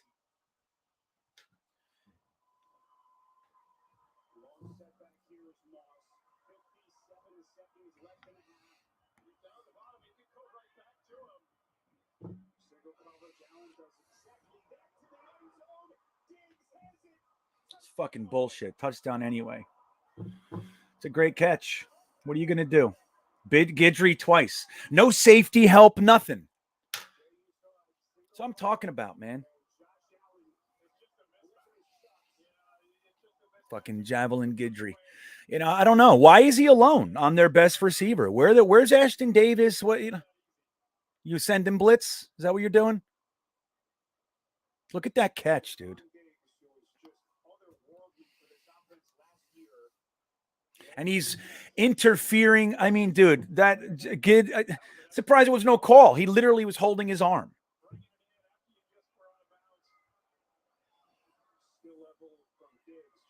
Yeah.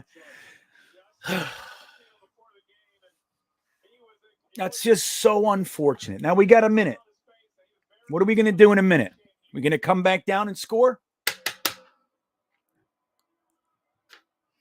That's it, Windows. That's what I'm talking about. And when you have, look, we have late round picks and all that, and they've been playing well. Not great, but they've been playing well. But where's the help? You know where they're going. Where's the help? We play this soft-ass zone the whole damn game, and then when you're on the goal line, you put Javelin Guidry, who just came in the game. He hasn't played all day. His first two plays, they're going to go at him. Give him some help. Take away Diggs. You know what I'm saying?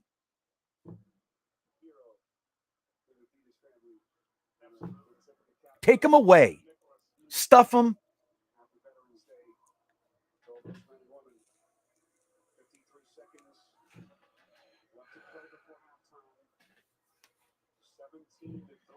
Stop it.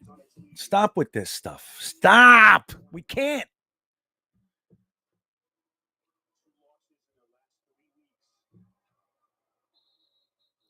Good. Don't waste a second. We're going down. We're scoring. I'm telling you.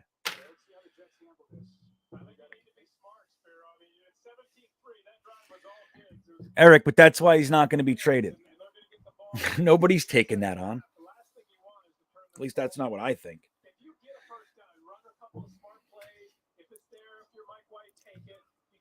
Then you can start to be aggressive, but be smart with the ball. We'll see how Robert Saleh and Mike LaFleur play this year. They do have 2 timeouts as they begin at their own 25-yard line. We're scoring. Let's go 10 personnel with 4 wide. 10 personnel. I like it. What about the face mask?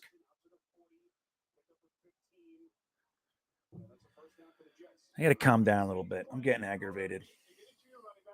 I am. You should have called a timeout too, man. That was the place for the timeout. Oh, good.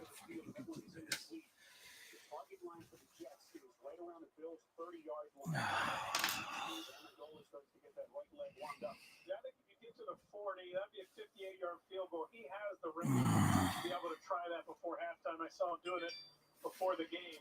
So you're understanding where you're trying to get to. And you're Mike White. Right now, you can be aggressive. Look for opportunities in the seams. Just be alert of those linebackers dropping into coverage that have got you a couple times and caused one of the interceptions.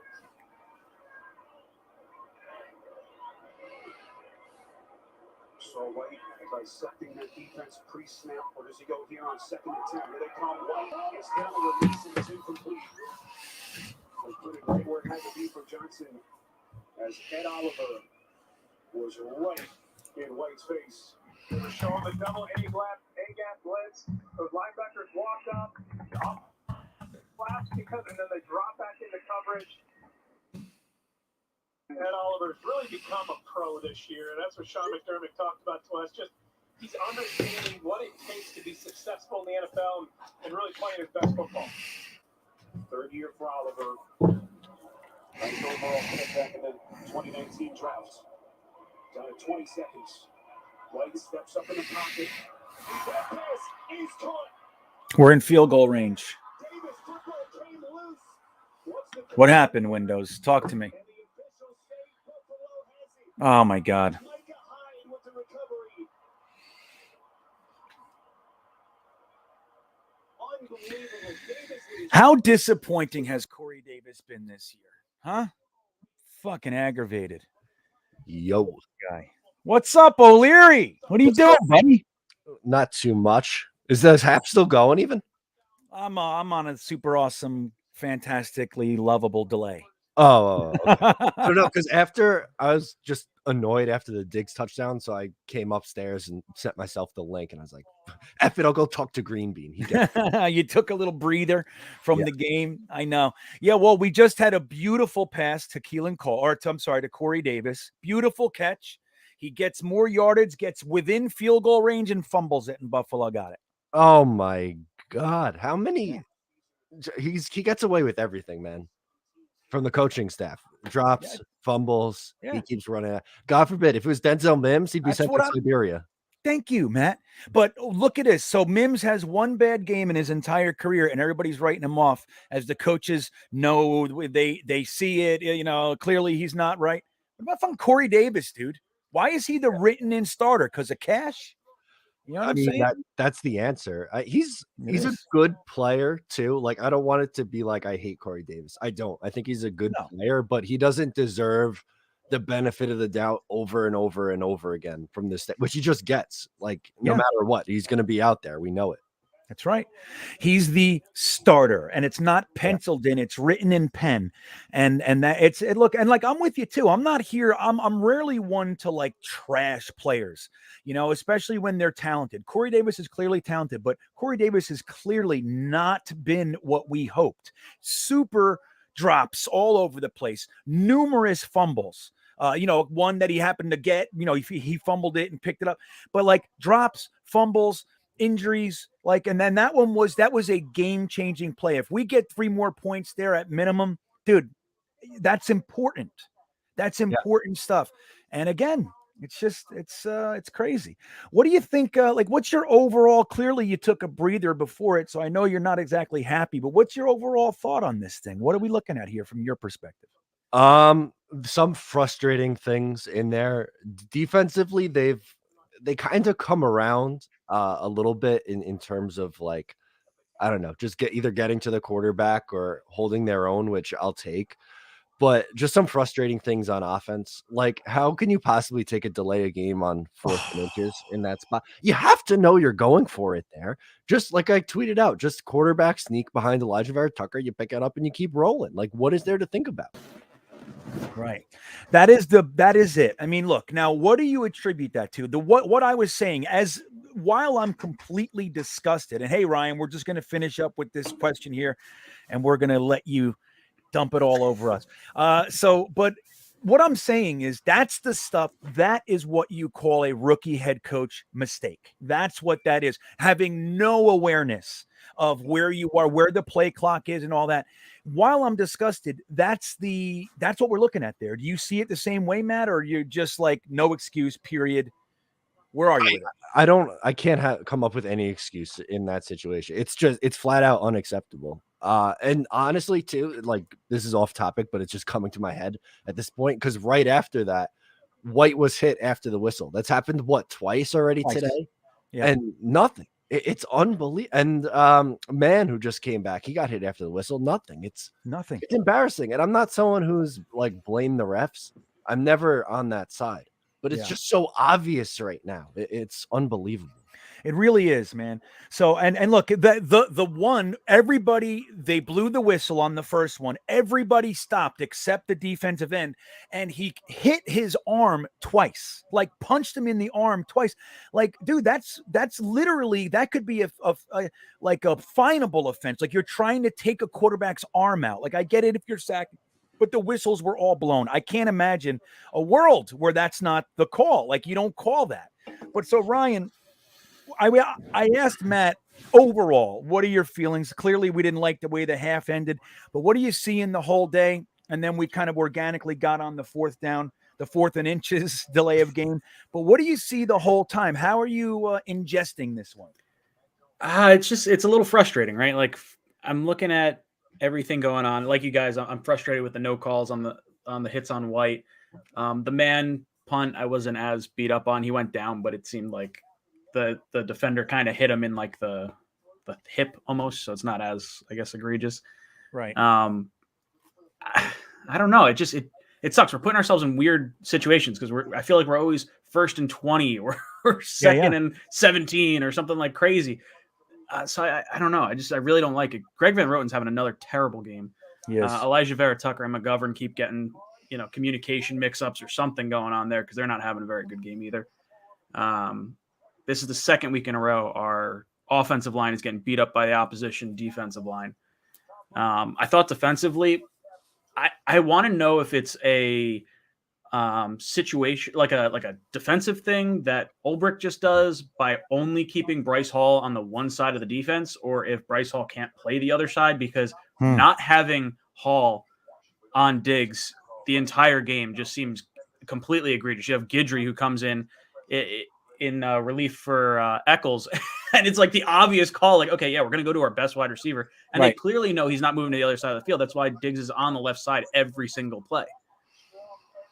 I don't know what to make of that either. And that's a good question. Like, look, it's one thing if you're just like, hey, we're not going to do the Revis thing and just have a guy shadow one guy all over the field. Like we split it up a little bit, just on the side of the field. But why is that is really the question. Is Bryce Hall not able to play the right side for some reason, which is interesting because he played it in college.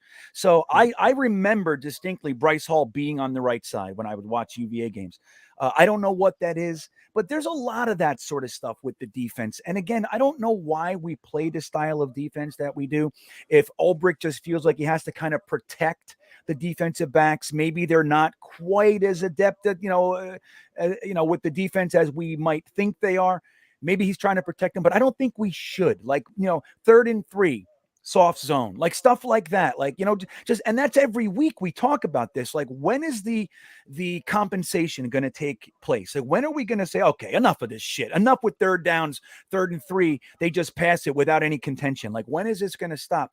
And I don't know what it is, but I agree, man. Like, who didn't know that they were going to go to Diggs on that play? Eccles is out, Javelin, and he was doing fine against Eccles too. I mean, he's a better player than Eccles is, I think, most likely, right? But Javelin Guidry is his first 2 plays of the entire game. Where's Ashton Davis? Where's some help? Where's something? He was alone out there. And I got to say, there's a comment about, the game, like we're talking about the refs, like Matt said, I'm not one to go, the refs lost us the game 99 out of 100 times. I'm not going to do that. At the same time, how the fuck do you call that Diggs' first touchdown a touchdown. Like I've never seen a clearer 1 foot in my entire life. Never. He caught the ball 1 foot. He didn't even come close. How do they call that a touchdown? And it bothers me, like that kind of shit. Like, why are you trying to give him the touchdown? I don't understand. Am I wrong here? What do you guys think, Matt? Am I like, barking up the wrong tree here, or what do you think about that stuff? I mean, even the white pass that was initially ruled a fumble, and then the tuck rule came into play as his arm was going forward. How does the ball go 10 yards forward and they call it a fumble? Like, that's got to be the most obvious thing too. Yeah, right. It's just, I don't know. The referees isn't the reason why the Jets are losing this game. It's one, the Bills are just better top to bottom. And number two, there's a lot of self-inflicted wounds here, but it's frustrating that on top of the Jets inefficiencies, you're also just seeing blatant no calls in situations where there should be a flag to at least keep it competitive.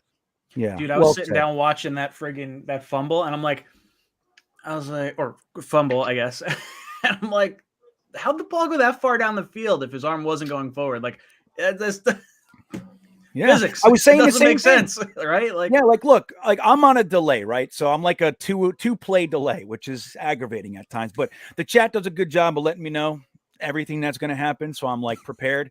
But on that play, like we're sitting here, and I'm like, guys, the ball, like they have to overturn it. The ball went 10 yards down the field. It doesn't do that if the ball, if he's getting hit this way and it's a fumble, it's going to go straight up or backwards. It has to be going forward for the ball. This is simple physics, man. You know what I mean? Like, I don't know much, but I know, like, in order for it to go that way, there has to be some force behind it going that way, especially when the guy's running and hitting you the other way. So there has to be some sort of opposing force. Now, what do you think of CJ Mosley? Ryan, I'll go to you first, but like, what do you think that number one, that dropped pick is just painful. Like, that's a tough pick. That's like he's going the opposite way. I mean, I would have loved to seen him get it, but man, that both hands. But what do you think about overall? Like, that's one play we can point at, of course. But what do you think? Like, how do you see him playing? He had a terrible game against the Colts. Well, the fourth quarter he kind of stepped it up. But what do you see with him today? Does he look okay to you, or is it something wrong with him, you think? I think it's looked all right. I haven't really keyed in too much on him. I've been trying to watch the defensive line a little bit more, I think. Keeping an eye on John Franklin Myers. I feel like he's having a pretty nice game. He's just not like finishing off some of the stuff. Like the long play to Diggs, I think it was. I thought he was held on. But there's just, I don't know. Jared Davis feels like he's a liability in coverage. That was that first touchdown was to him. He's really not what I thought he was going to be. Not that I thought he was going to be anything great, but like the first free agent that you sign in free agency, you'd like to see some kind of coverage ability. Let me say something on that one. It's an interesting one. And when you guys rewatch the game, watch that play. He was alone with two guys. So it wasn't like he just got burnt. He chose to knock the other guy off of his route. And then the other guy ran past him, the guy that he ended up having to chase down the field. He was alone with two receivers. And that's what I'm talking about with schematics. Now, when we look at it, we'll see better. Obviously, we get one clip, and that's the end of that. But that's what I saw. I saw Jared Davis over there with two guys by himself. He chose to knock the running back off of his route, and then they threw it to the other guy. So they were just going to pick whoever was open with whatever he went, in my opinion. But that's the thing. Why don't they have Jared Davis, CJ Mosley, and Quincy Williams out there together? Why can't we get that? Why does Wilson have to come in for Davis? Why are we seeing Delshon Phillips, who the first drive, it was all him? He's fucking hot garbage. He's awful. Awful, dude. He's biting honestly, like a pro shouldn't bite. So how do you see it, Matt? Like with the linebackers, CJ Mosley, where are you with all that? Is he okay? Is he looking better to you? He still looks a little slow to me. Am I off? No, I hate to laugh, but it's not good. The linebacker depth after CJ Mosley, who he's been, I thought, up and down today. There's been some spots where it's like, oh, I wish he would have been able to get in and make that play. And other times it's like, okay, I think he did everything he could there. It's just after that, like we talked about Davis. I don't think he's been good so far, effort wise. You just go right down the line. I look at that as a major need of position. And, specifically, like they can't cover either a tight end or a running back out of the backfield to save their lives. And it's been a decade of that, if not longer. I know. Like, this has been just a never-ending issue, and I don't know. I think that has to be a major thing to overhaul on this defense is get in some speed at the linebacker position. Yeah, and the guys that we brought in to try to do that are injured. Although I think Nasruddin's back, but he's not. I haven't seen him. I could be wrong there, but yeah, it's unfortunate. So, what do you see, Mike fucking White, man? What do you see, Ryan? How we doing here with our boy? Is he going to take the job from Zachy Poo? What do you got? No, I don't think so. I mean, I like him. I'm rooting for the guy. But we've only seen him go down the field, I think, 3 times today, which is way more than we saw originally. Because I think before this game, I want to say he had 81 passes and 80 of them were inside 15 yards. So I don't know. I think he's missing some wide open guys. There was one throw that he had to Ty Johnson on the left sideline when Corey Davis was wide open in the center of the field. Yep. I think he's afraid to do what Zach did and force not even necessarily force the ball, but like go further down the field. And I think he's just trying to like do what kind of worked for him the first week or two. I really like Michael Carter. I think he's got to get the ball in his hands a lot. But Mike White, I think we have a backup. I think that's what it is. And I think he can perform well enough to win a game in a pinch if things go right. But when the offensive line is not blocking properly, he's getting whacked around back there, and there's penalties left and right. This isn't necessarily on him. Like, I don't think the interception is really on him either. Greg Van Roten just got blown up by his guy. Totally. Yeah. So I like what I'm seeing out of White. It's nothing crazy. I do think Wilson's going to take over. I don't know if that'll be next week. I still think the Texans game is where we wind up seeing Wilson come in. Yeah. Matt, how you seeing Mike White today? He looks like a backup quarterback. I think that's really what it is. I think he's a serviceable backup, which is fine. Yeah, right. And we have to also keep in mind the Bills defense is phenomenal. They're probably the best, one of the best. Yeah. But there's just a few plays. He's had a ton of balls tipped over the middle of the field.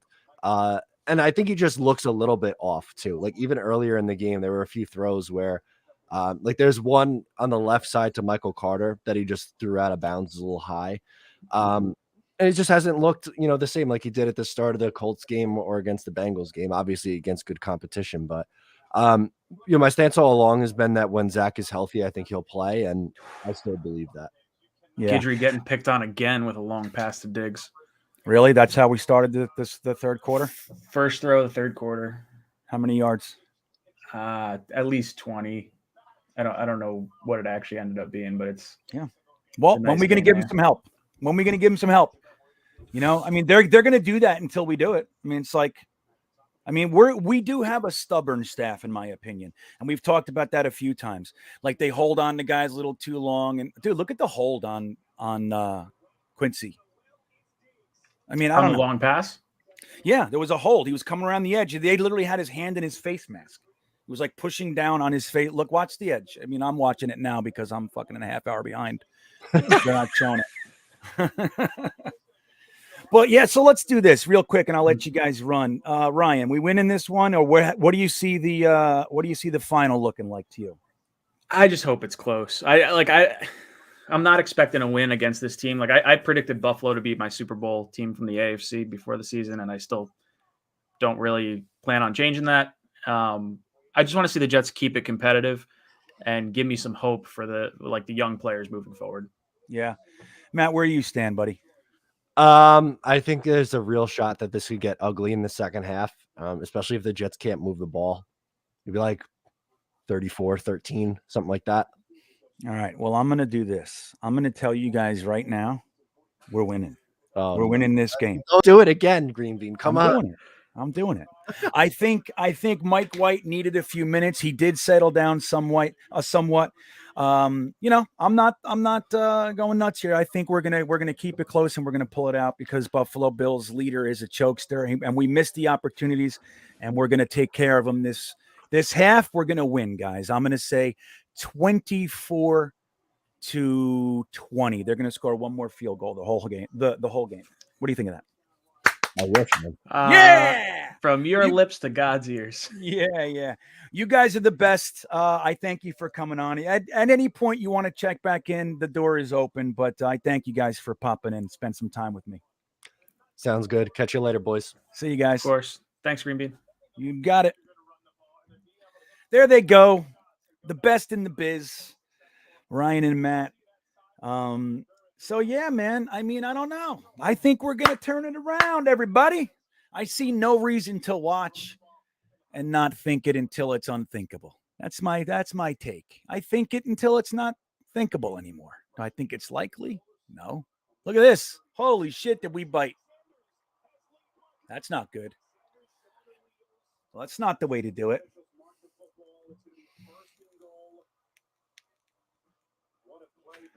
24-3. See, that's it, though. That's all they're scoring the whole game. 24-3. That's it. We're going to see it. We're going to come back. It's going to be 24-10 in 3 minutes. And you guys will be better about it.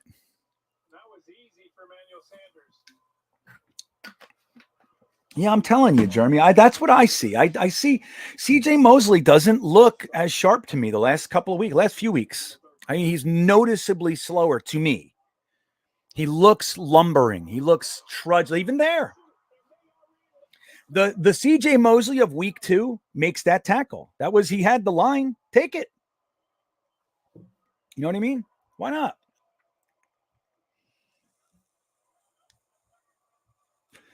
So let me see what you guys were talking about. What's Terry Monroe doing? Mims is not even Mims is on COVID protocol. What are you talking about? You made me think that Mims Mims is not playing today. Dude, CJ Mosley, man. I'm telling you, he looks slow to me. He looks slower to me, and that is not good.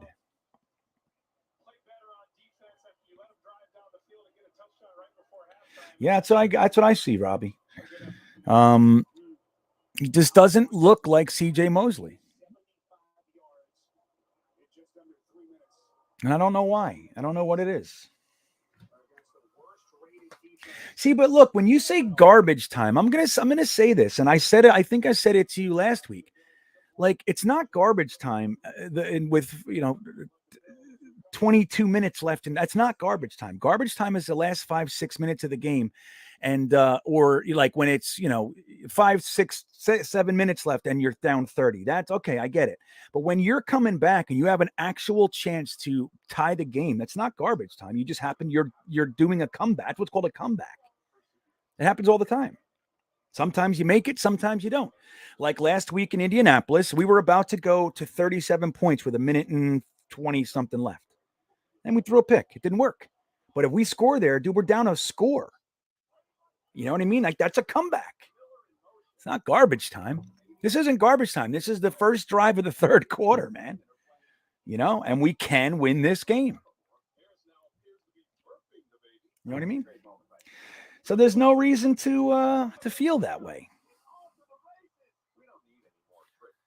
When you're down 3 scores and there's 3 minutes left and you get a touchdown, sure. That's garbage time. This year, Terry, $8 million. Next year, $18 million.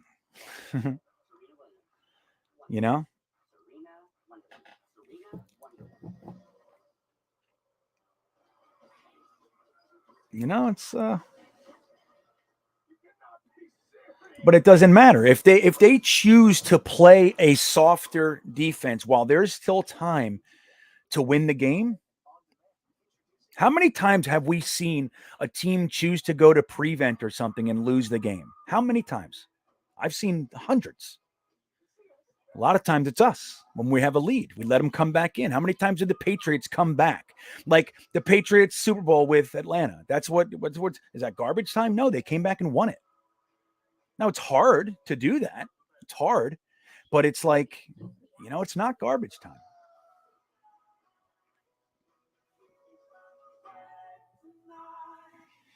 This broadcast is copyrighted by NFL Productions for the private use of our audience. Any other use of this broadcast or any pictures, descriptions, or accounts of the game without the consent of NFL Productions is prohibited. Well, that's it, Hunter. Somebody logical, Like, again, all we're looking for this year is progress, right? Now, this game we're not seeing much. I'll tell you that. But again, we missed a lot of opportunities. a lot of opportunities, and that's what a young team and young coaching. You're going to look at you're going to see that shit. It's an entirely different team due to injuries, and it's just hey, I just want to see us get some points, and let's make this a game. All right, well then turn it off, Yoshi. I don't know what to tell you. If it's over, it's over. When it's over, for me, I turn it off. If it's over, if it's not over, I watch it. I really like this both team is because they're a complete team. You have the number one defense in the NFL. You have an excellent special teams unit, and you have weapons on offense with a quarterback who can run the ball and throw the ball. Glenn, well said, buddy. That's a big one. Yeah, there it is. Down 21. What kind of fight do the Jets have here? With still plenty of time left. White's going to take a shot. Puts his back into it, and that ball is picked. Tre'Davious White, the All-Pro corner. Yeah, it was brutal. That's a brutal throw. Double covered. You got to know when to take your deep strikes.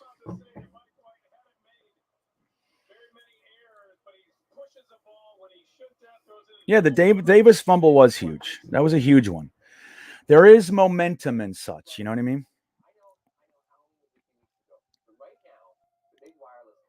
All right. I got to take a leak. So I'll be right back. I'll leave you with some fun music, maybe. What do you got here? I'll be right back. I just got to take a leak. Give me 3 minutes.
All right. Thanks for waiting.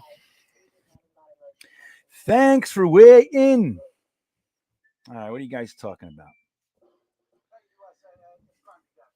Yeah.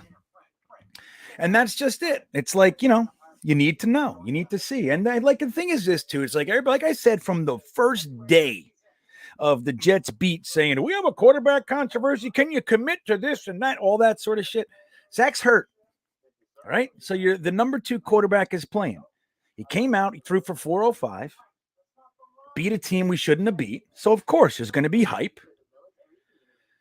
And then he comes out the next week, throws for 95 in the first 8 minutes and a touchdown. Of course, there's going to be hype. Now he's playing arguably the best defense in the league, and it looks different. So, okay, now the hype is down. Zach's coming back next week, and there it is. You know what I mean? You know what I'm saying? Like, it's just, it's so logical when you just take your emotions out and like true expectations. This is very close to what I expected this year. I think it's a little sloppier than I thought, especially with the injuries and shit. But overall, this is what I was looking at. Look at that catch. Jesus Christmas. Wow.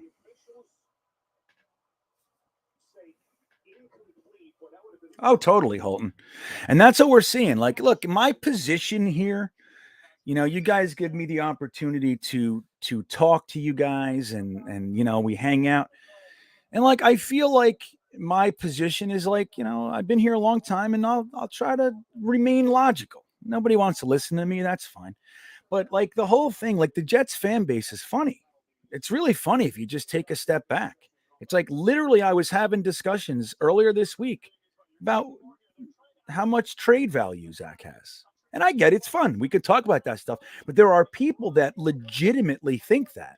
And a lot of them are the ones who didn't want to trade Sam and everything. Like we have these like residual feelings that we carry over. You're rooting against this guy because you really wanted that guy.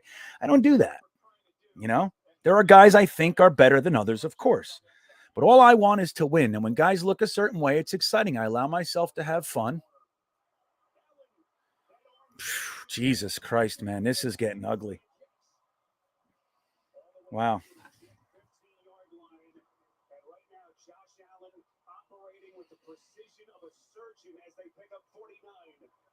Well, good to see Gabriel Davis get back involved in this offense. Haven't seen him a lot this year. Only 10 receptions coming in after 35 receptions last year. I really liked him last year. I thought he would progress and become, one of their stud receivers. I know. Now it's right. It's like, what's this? Like, okay, are we not gonna keep fighting here? Like, what's the story? Last year, those 7 touchdown catches. It's his first big play of the day. Here's Matt Breida. And the early touchdown catch. Breida looking for more. Touchdown. And right now, the Bills pouring it on. That's it, Scott. That's my thoughts, honestly. And look, when you look at it, with where we are in the progression, don't forget Robert Saleh, his first year in San Francisco. San Francisco fans were calling him the biggest loser in the world, and they wanted him out. They hated him his first year. Right? So does that make sense that that's where we are now? You know what I mean? So it's just one of those things. Like, again, I think I've had a pretty realistic expectations. There's a couple, like I said, I'd like to see opportunities taken advantage of. I'd like to see stuff, but the last couple weeks were fun. Saw a lot of points, but our defense is having trouble.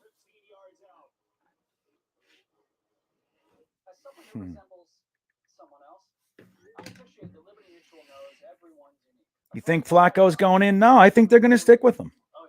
That's what I think.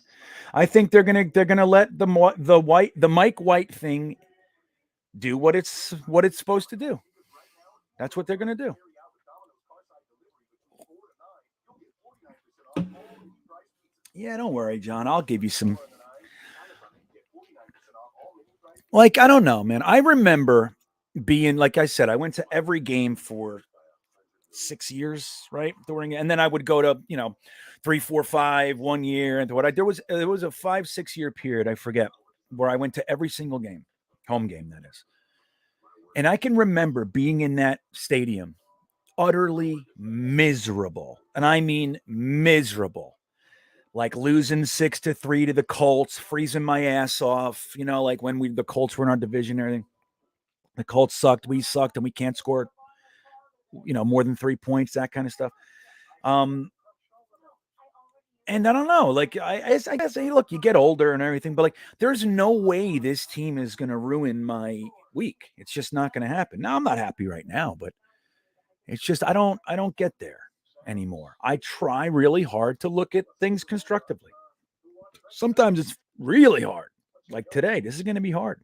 If we don't bounce back and at least start scoring some points and making it, fighting, this is going to be a long afternoon, everybody. Yeah, totally. I agree. Now, look, a lot of people are saying you don't draft a safety that high. And I'm generally speaking, I'm with it. I am. I think it's stupid to draft a safety that high. When they are going to be generational, and like they throw that word around way too much now, but there are players that are truly generational at their position. The best to come out in a decade kind of a thing. That's Kyle Hamilton. He's unbelievable. How much field he covers. It reminds me of Palomalu and Ed Reed. Different, but he hits. He catches great hands, and he covers so much ground. That's the thing. He seems to be everywhere. That's Ed Reed. Ed Reed was everywhere. Jamal Adams, not it. I never thought that about Jamal Adams. Well, I want great. He's our player. I'm rooting for him. I want him to be the best safety in the league. But I didn't even see All Pro. People are using All Pro. I'm like, okay, I can see Pro Bowl. You know what I mean? But All Pro, I don't know. I don't see it. I think Jamal's probably one of the best marketers we've ever seen in the NFL. You know what I mean? That's what I think of him.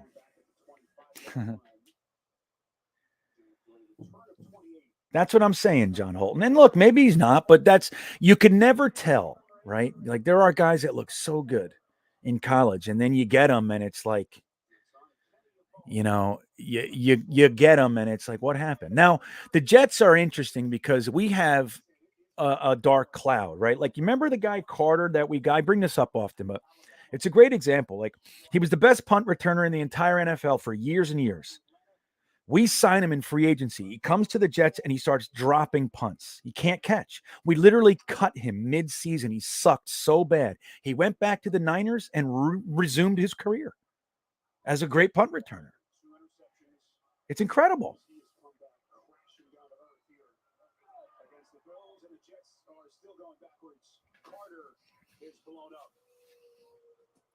Yeah, you hear the crowd booing? Boo! Boo!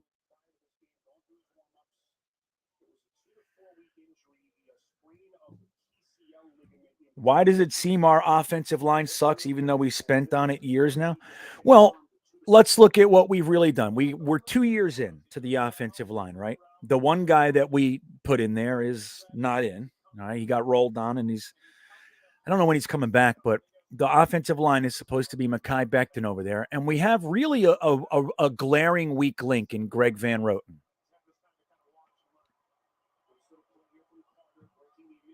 You know? So I think, but the answer to your question, in my opinion, is what I've seen, especially the first 4 weeks of the season, it was schematic. I mean, I don't know what it is, like with the assignments and all that shit, whether it's the guys can't seem to get it and understand it, or it's just stupid. You know what I mean? The schemes. I'm not exactly sure. But, it's I think the offensive line has gelled. They just look bad at certain times, but it's 99 out of every 100 times it's coming right through that same spot.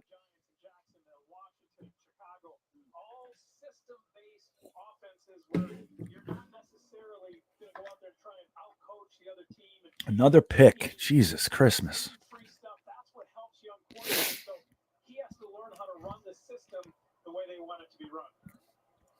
Great point how quickly Wilson and Rookie will be able to put things together. When he eventually comes back, Coleman, as the Jets keep it on the ground, and it's a young offensive staff. There were some surprises when Stalin took over the job that he would hire such a young. See, but like, what is it? I don't know. I don't know what it is. Like all these comments, like back and forth. It's just like, I don't know. It gives me the opinion that people are happy that Mike White is failing. You know what I'm saying, Jeremy? And you're not alone. There's a lot of them. But there's like, what is that comment? Like, I mean, are we happy that Mike White is failing? Is this what we wanted? You know what I'm saying? Like, I don't get it. I don't understand. Like, I didn't think Mike White was really going to be the savior. I'm on board. It was fun, but it's like, I'm rooting for him. I want him to fucking win. I wanted him to look good. I wanted 5 touchdowns today. So I don't understand. Why the crush? Yeah, that's what I'm saying. Like, why? I don't know. It just seems weird to me. You know what I'm saying?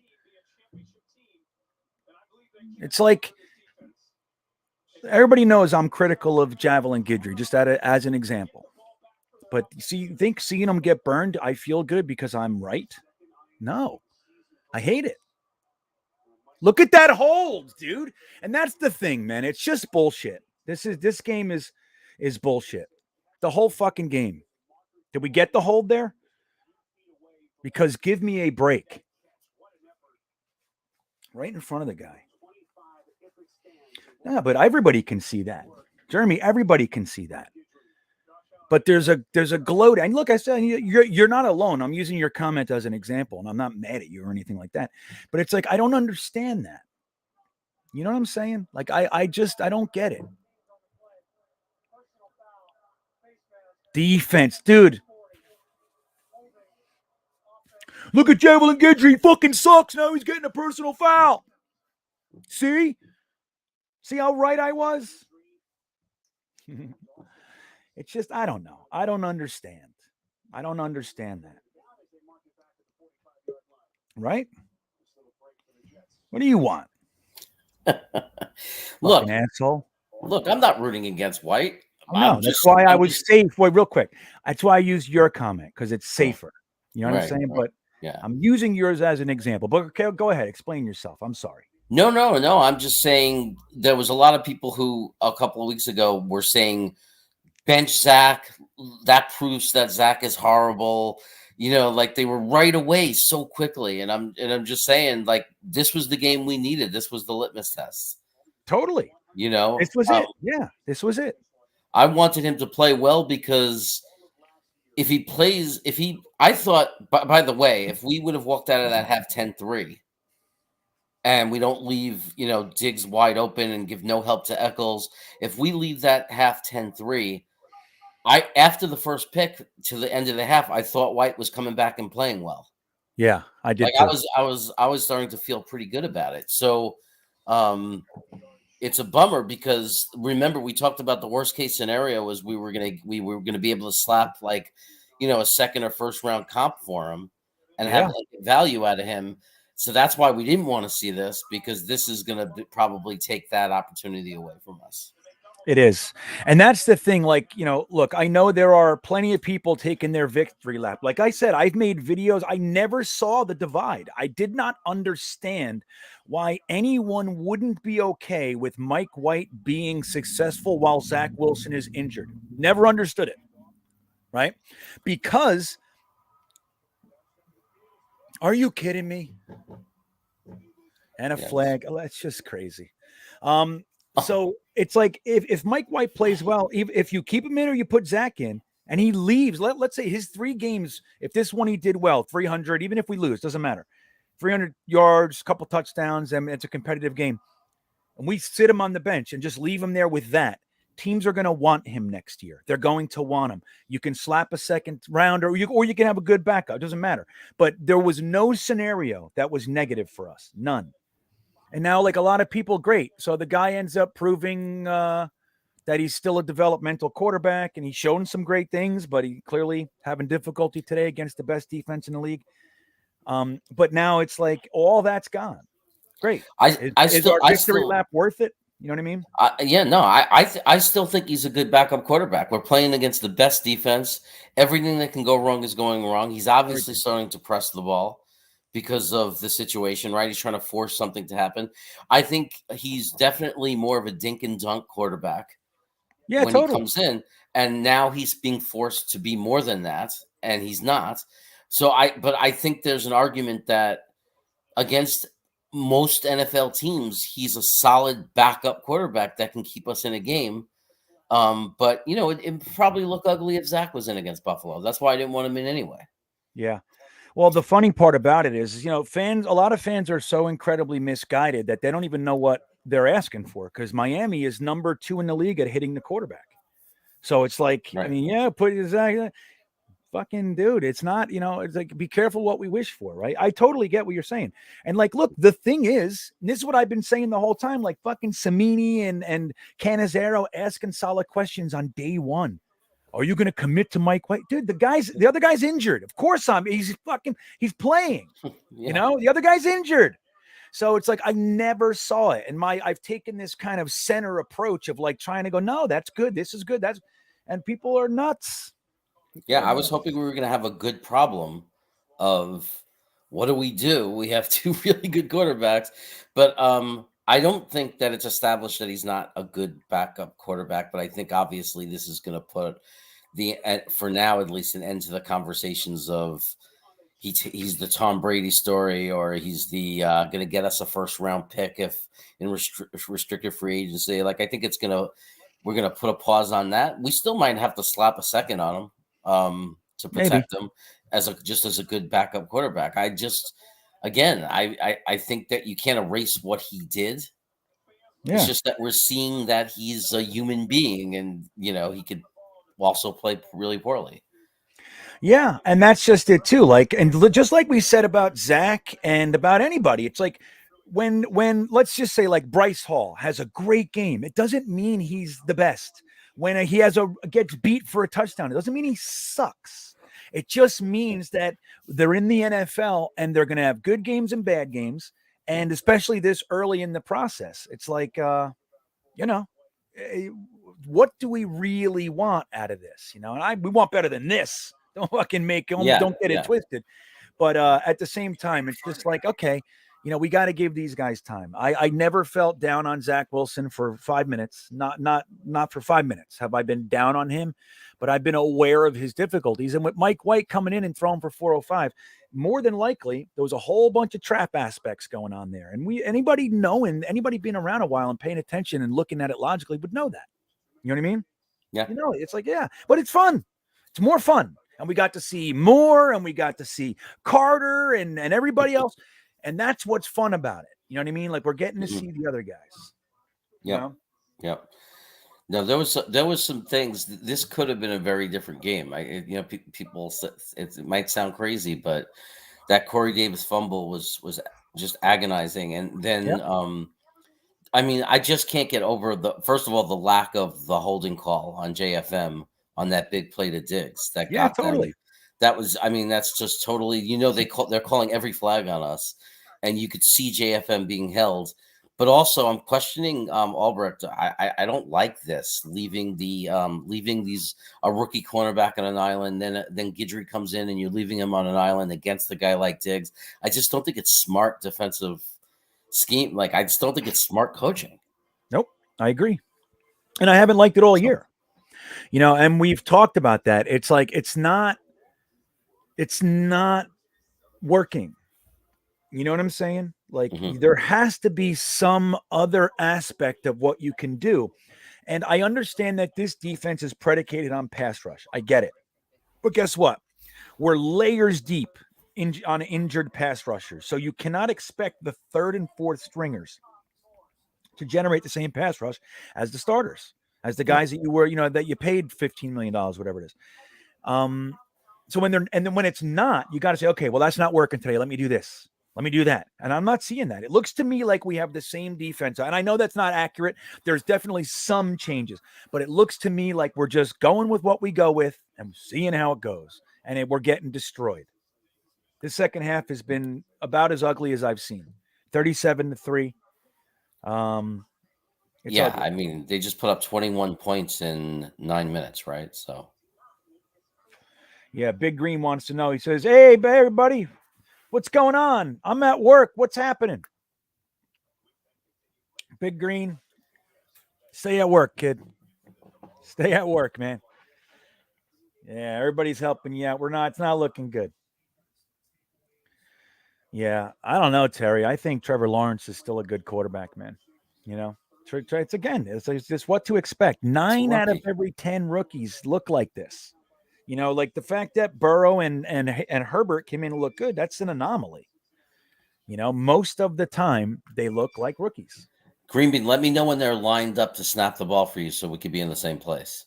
6:01 on the clock. It's 6:01 for me. Yeah. Lined up. Oh, you're there? It's 6:01, but they just kicked it off. Oh. So just tell me when they're lined up, when they're about to snap the ball. Okay.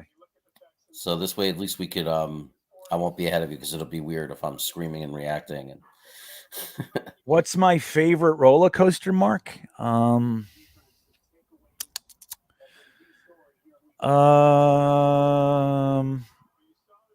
It's hard to say. I'll just say Fury 325, which is a 325-foot coaster at a place called Carowinds in North Carolina. It's actually right on the border. Half the park is in North Carolina, half the park is in South Carolina.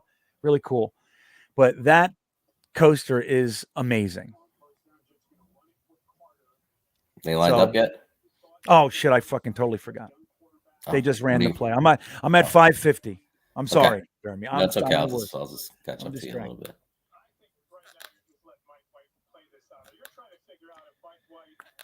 Yeah, I know, Mark. I'm with you. That's why I bit, buddy. That's why I bit. Let's see. FOC says, am I wrong thinking that our defense has been historically bad since the 50 burger laid on us by the Patriots? No, you're not wrong. We've been bad, dude. Punt, field goal, fumble, interception. Yeah. But, you know, I will say, and this happened early too, that the offense has not been, except for the past 2 games, the offense has not helped. Like putting the defense on the field for, you know, every 4 plays. So I'm at 501 right now. Where are you? I'm sorry. 507.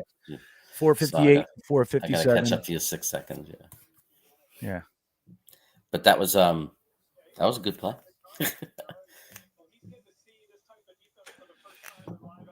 Look at them over there, drawing, writing notes. Everybody's working. It all started when Woody Johnson came in after the Titans and said that was his most gratifying victory in his history as an owner. Right there, you know everything's going to suck because that's bullshit. Look at that run. That's a good run. Who was it? That was Carter. What are you at, 422? Yeah, I've been on 416. David Goodstein. I've been on Flying Eagle a couple times. I love that coaster. It's mellow though. It's a super smooth, mellow coaster. That was the first wing coaster in the country. I love Dollywood. Dollywood's fantastic. They're building a new coaster. It's very secretive. They haven't let everybody know what it is yet, but they're building it. They're going to build it soon. Yeah, if you like Dollywood, the best coaster at Dollywood is Lightning Rod, in my opinion. That coaster is bad ass. No joke. Kicks your ass, that ride. Wasn't he, Kevin? Like, what are you talking about? I know we went to the AFC Championship twice. It's like, and you're talking about, and playoffs before that with Herm and everybody else. So many more. We just beat the Titans. We're fucking 1-4. This is the most gratifying. The team laughed at him, and that's like, it's like, okay, you know, I hate overcompensation. I like this drive. You're at Robbie Oak is at 240. Yeah, I'm at 303 right now. That's where I am. I'm at 305. I'm 3 seconds behind you, Bean, but I'm afraid to fast forward. So go ahead. Yeah, then you'll jump ahead. 2009, Woody was ranked the number 30 owner. In 2017, he was 22. Yeah, the thing, look, this is what I'm going to say about Woody Johnson and Chris Johnson, for that matter.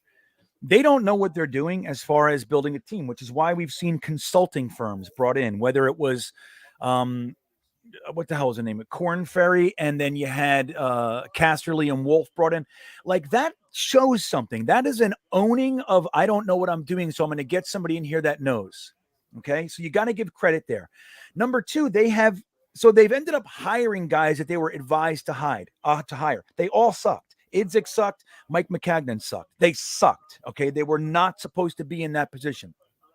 But as far as being the owner, giving money to the GMs that they've asked for, the Johnsons are great. They overpay everybody. The problem has been, again, the guys that they were advised to hire were not good. Casterly and McCagnon are good friends. He basically hired his friend. That's what it was. He gave him a shot, his buddy. And that's bullshit. Hold on. We are so bad. Oh. So as far as that, and then look, we finally got a real GM. Now, whether he works, I don't know. I mean, we don't know what the future holds. It could all blow up. It could be the worst. I don't know. But as far as how he's doing it, this is the first guy that we even have a shot with in at least 10 years since Tannenbaum got all that, all that stuff together. All right. Revis and everybody else. But like, this is the first time. But as far as owners who give money, dude, they've been great. They just had a misaligned hierarchy because everybody sucked. So I don't have the same problem with the Johnsons a lot of other people have. Now that they've, oh my God, another pick, dude. Oh, Jesus. He just threw it to center field. That's the Sam Darnold thing. He's just that's just throwing it up. He just threw the ball up. Mark says, my stream has crashed. There is a God. Yeah, God's like, why are you doing this to yourself, Mark? 4 picks. Oh, that was the worst case scenario for him to come out and play like this. I know this is the worst. This is exactly It's typical. what. Get Yeah, the Jet this fans is excited and then break their heart. Yeah. That pass yeah. was just brutal. That was just awful. Every time, I said it before, every time he's not dinking or dunking or just throwing it off and he's throwing up the middle or deep, my heart stops every time. Yeah. You know, and that's the problem. It was like with Alex, like even if he was still good at dinking and dunking, it's like the Alex Smith and Kansas City thing. It's like, yeah, but he's limiting us. That's why they wanted to go to Mahomes. They wanted to open up, you know, to be able to have an intermediate to deep passing game. Yeah.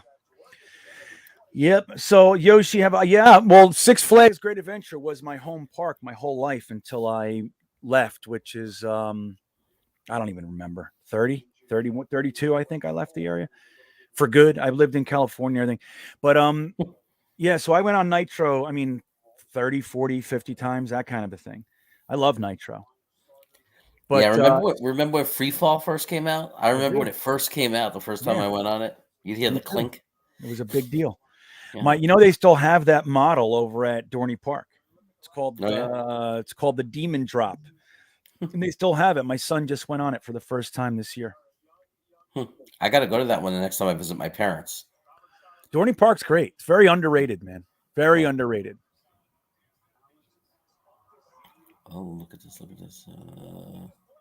Did we just get our first we get a pick? We got a pick. That's right. Who was Here that? we go, Robbie Oak. We're coming back. Niesman. Nobody guessed him to be the first secondary guy to get an interception. I think it bounced off Bryce Hall's hands. Bryce Hall's having some catching problems. Is that Bryce Hall? Yep. No, 27. Isaiah Dunn should have had it. Oh.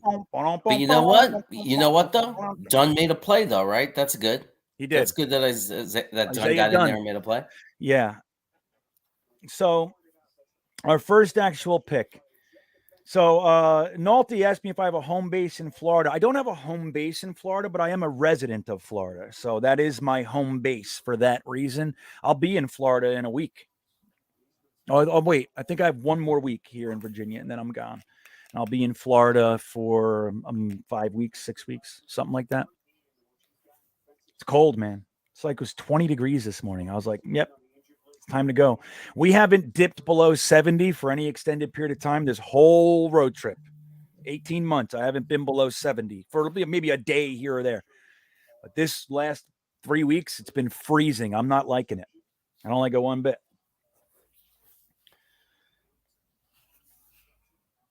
That's what I'm saying, Jets forever. Isaiah Dunn should be in there, especially in front of Guidry, right? Like, Guidry shouldn't be outside. If he has any chance, he's a nickel. That's what Guidry is. He's quick feet. Stick him with these guys on the outside. And yeah, look, and the truth is he had good coverage on Diggs. Those were fantastic catches, both of them. Fantastic. But I just, he's too small, like all that stuff to be on the outside. I don't know what this staff is thinking. I don't. Get Pinnock in there, somebody, or at least Isaiah Dunn, right? Let him get his reps. Is White still in there? Yep. AVT driving. Okay.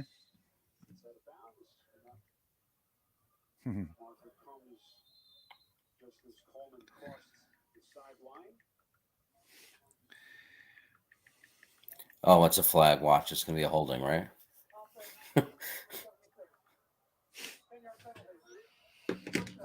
Unbelievable. Oh, no, wait a second. Yeah, I think so, Bullet. Bryce Hall and Isaiah Dunn. Yeah, why not? You know? 1st and 20. This team goes backwards. It's amazing. Yeah, I mean, how many 1st and 20s? Is that the 4th? 3rd or 4th? Yeah, at least. You know? So now, if you're the coach of the Jets, right? Like, if you're the offensive coordinator, if you're Robert Saleh, why would you now, in a 38-3 game, pull GVR and see what you got in this new French kid. Like, why wouldn't you do it now just to see what you got? Right. See what you got. Just give him some reps, see how he plays, see how he looks. Like, I don't understand that it's an evaluation year and we don't even take the time to evaluate the players that we have. Jaquan Johnson now has taken his place. Johnson, who was questionable with a hamstring injury. Greg Van Roten just got so toasted. Can we get a damn... Dude, they grabbed the fucking underneath his helmet. It's just crazy, the non-calls. It's unbelievable. Yeah. Yeah. Man, sometimes Carter looks so good on certain plays. Man.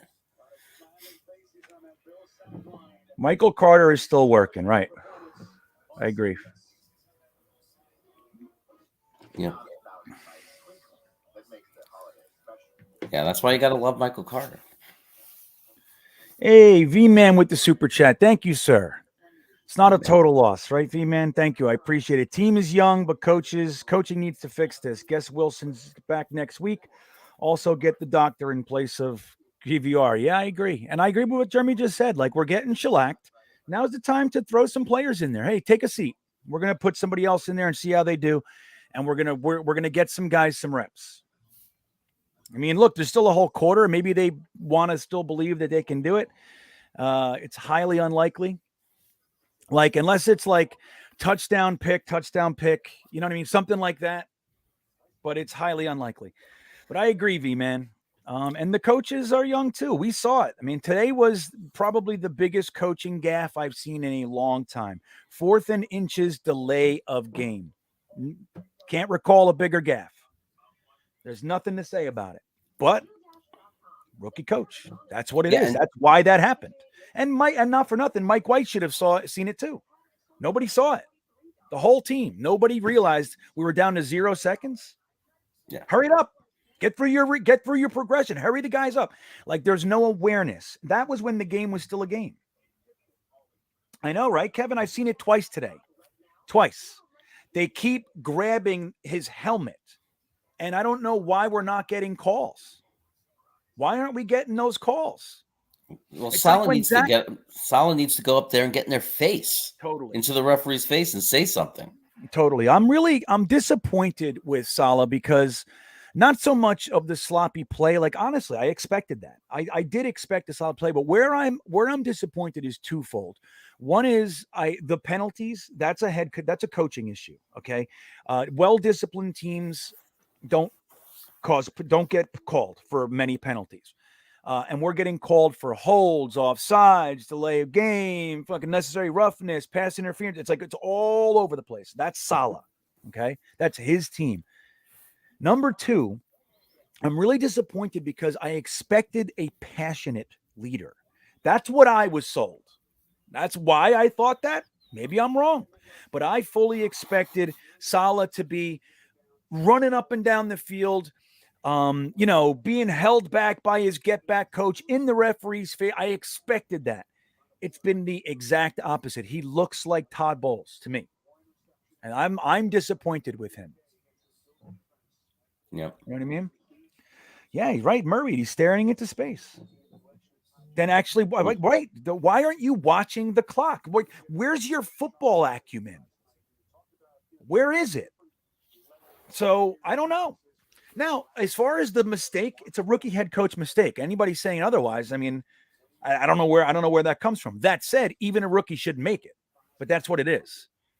Remember, like when Herm had to get the clock management coach in there. Remember that? Because he knew I can't fuck. I don't know why it is. I cannot manage the clock. I suck at it. So he brought in a coach specifically to do that for him, an advisor. Let's see what he's got right now. 3rd and 9. Can they make a Got play? the whole 4th quarter. Whole 4th quarter.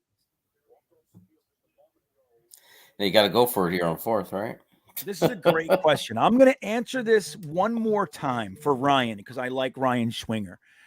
He asked, do you guys think we got rid of Bowles too soon? The answer is absolutely not. And I'm going to give you one example, and I have hundreds. Okay, hold on.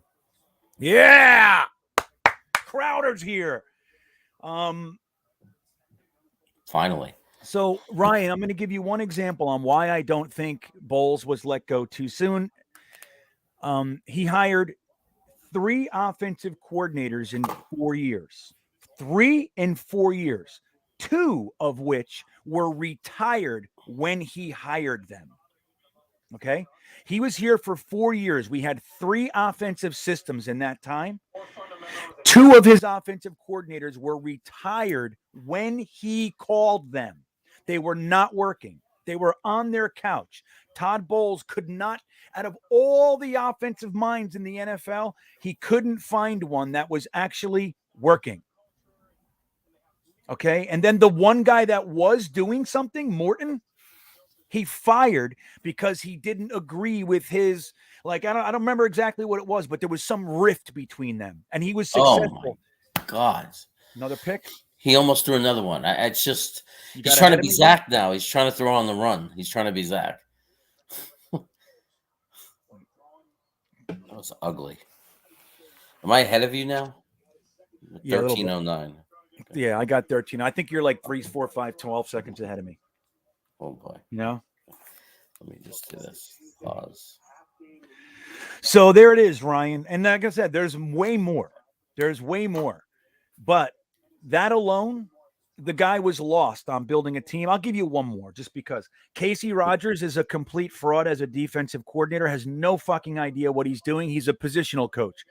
And he hired 3 offensive coordinators, but Casey Rogers is his best friend, so he never even questioned him. He was our defensive coordinator for 4 years.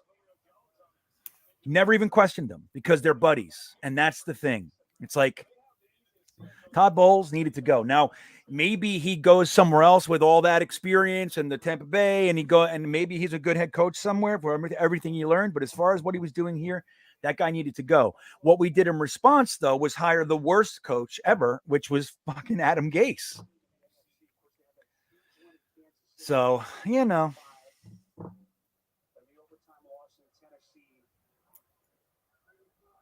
That's what I think. I think, just like Jeremy said, I think he should be playing other guys. Like the fact that Van Roten is still in there, it's just a joke. Run, Mike. It's there was that running play with where one of the last running plays where it's always Van Roten just standing over the guy who didn't get any gain because he couldn't stop the tackle. He couldn't make a tackle. Yeah, totally. Push. He's just so bad. But hey, that's a flag for us. Yeah, because it doesn't mean anything now. Okay. Yeah, but I mean, at least we get the first down again, and we get to have the ball. We get to watch the offense. I want a pity touchdown. You know. Yeah. Maybe Elijah Moore gets a touchdown. That'd be nice. Well, Brian, look, we had the last 2 weeks, right? The last 2 weeks were fun. That's why I was like, look, you guys have, if you watch me, you've heard me say this, like, stop arguing about stupid shit. Like, we just had the most fun 2 weeks. Like, enjoy it because it's not going to continue. We are not that team yet. The Bills are significantly better than us. They're 4 years into their build, or this is year 5 into their build. Year 5. They've had most of the core components. Yes. Have been there since 2018. Look at this guy running in. Touchdown. It's being overturned for what? Why is it overturned? For what? If it's That's right. We got the whole fourth quarter to go, yo.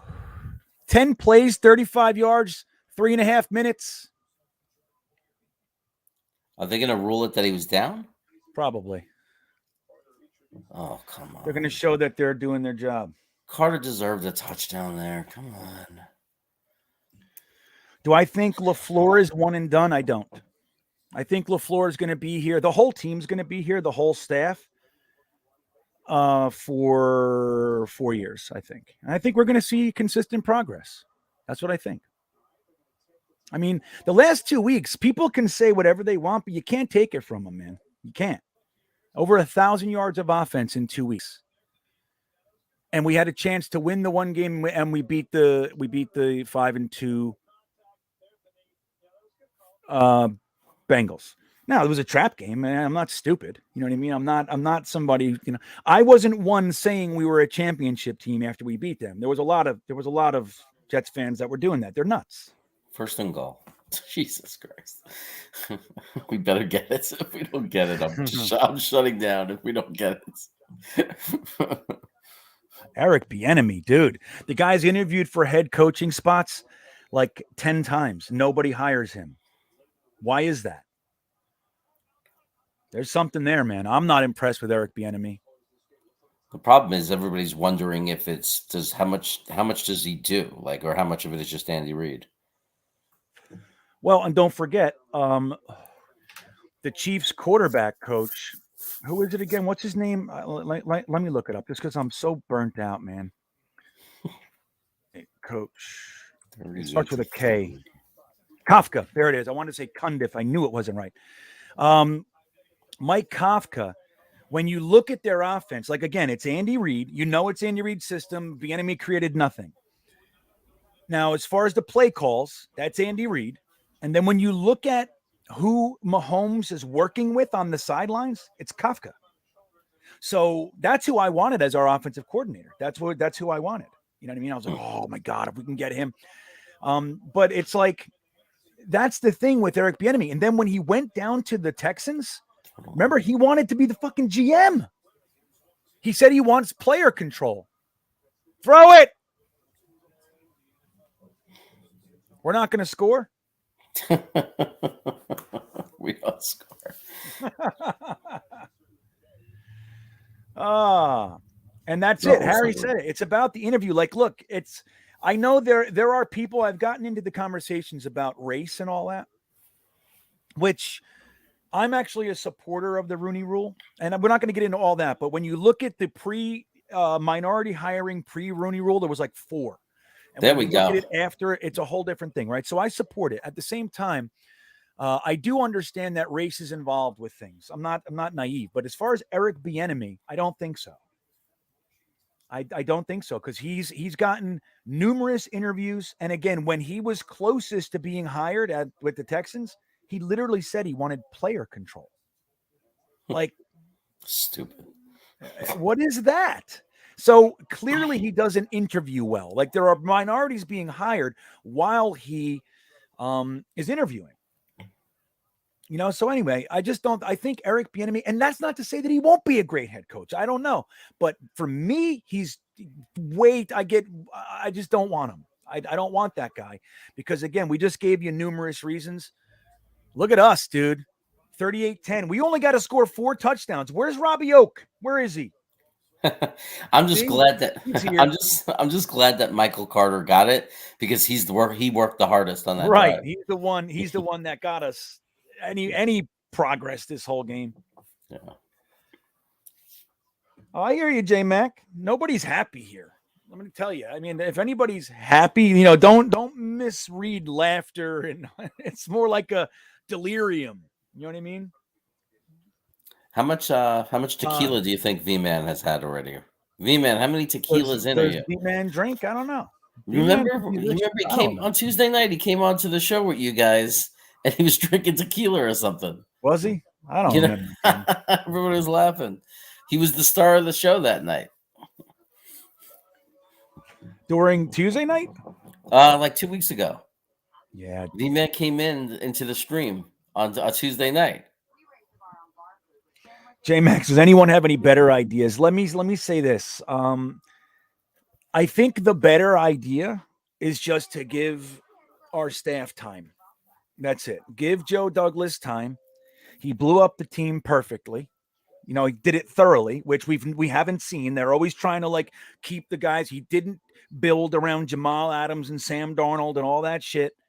He decided to flip it all into assets, and we're going to build it. Okay, we're going to build it. You look at the guys he's chosen to build with, a lot of them are very, very buildable. Okay, you got AVT, you have Michael Carter, Elijah Moore. These guys are talented, man, very talented, and they're worth being considered core players. Becton, who I love, Mims, who I love. Now, granted, We haven't had an opportunity to see Mims do well. He had a bad fucking game, man. But before that drop in the Cincinnati game, he was having a great game.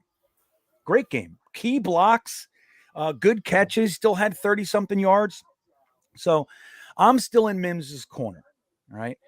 I like what we're doing. I don't love it all. Like I said, when we were taking Jonathan Marshall in the draft, I had other guys I wanted. When we were trading our 6th-round pick in 2020 for Quincy Wilson, I wanted Kenny Willekes or Donovan Peoples-Jones. You guys know I was screaming Donovan Peoples-Jones from the combine. Actually, before the combine solidified it to me. Said this guy is going to be great in the NFL. So I'm not going to tell you I love everything. At the same time, I do like how we're going about it. Slow, steady, systematic. Now, the coaches are leaving a lot to be desired right now, but the last 2 weeks, they looked fun. They looked good on the offense. The first 4 weeks, I was really impressed with the defensive coaching. So it's up and down and all around. We're playing one of the best teams in the league right now. Even though they lost to Jacksonville, that was a trap game. You guys heard me say it. I said, that sucks. That was bad news, them beating the Bills last week, because that was our trap. You know what I mean? But I'm with you. Well, if Mims is out because of that bad game and everyone's down on him, then I guess you have to take Corey Davis out too. How many turnovers is Corey Davis responsible for? Oh my God. Yeah. I mean, I don't understand. Yeah. At least 3. Yeah. So I don't understand how you could have like Mims in the doghouse because he dropped passes. I get it. But like the guy you're starting unconditionally has been a huge disappointment. Yeah. Just tremendous. Yeah. And salty nuts. He said, I'm not seeing progress here defensively. No one is. I understand defense is exhausted from all the Mike White's punts, but even with that, they have looked porous at best. Yeah. So, a turnover? Really? FOC's reporting turnover. I mean, I think Buffalo's had 4 drives where it's taken 5 or less plays to score a touchdown. Yeah. Well, we're trying to get it done quick. Now let's go back and score a touchdown quick. Chris Donardo. There he is. There it is. Who caused that fumble? Who caused it? Let me watch. Somebody did it from behind.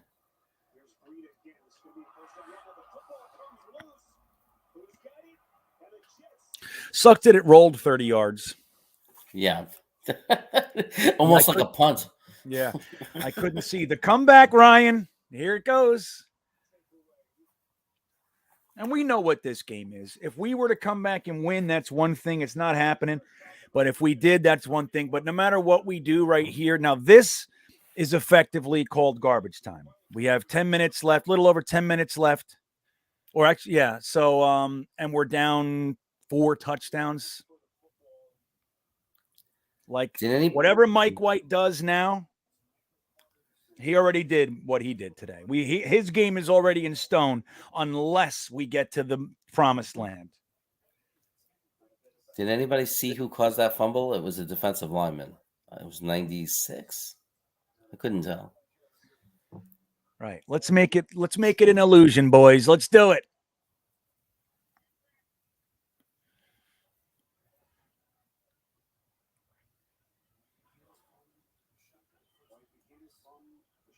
Oh, that was silly. Yuck.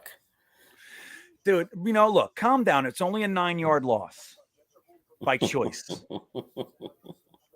By choice. Oh, my God. 2nd and 17. That's brutal. Yeah, terrible. And Salah still looks exactly the same. It's like Salah only shows passion when things are going well. And I don't think that's good. Zach's fixing his hair. That's important. Look at him. It looks like it's like somebody's son is on the sideline. Yeah, it does. Bring your kid to work day. Oh, he's going to throw downfield. Oh, not bad. Not bad. Look at this. Who is that? That's called a first down. Davis making up for his turnovers. Well, here we go, Jeremy.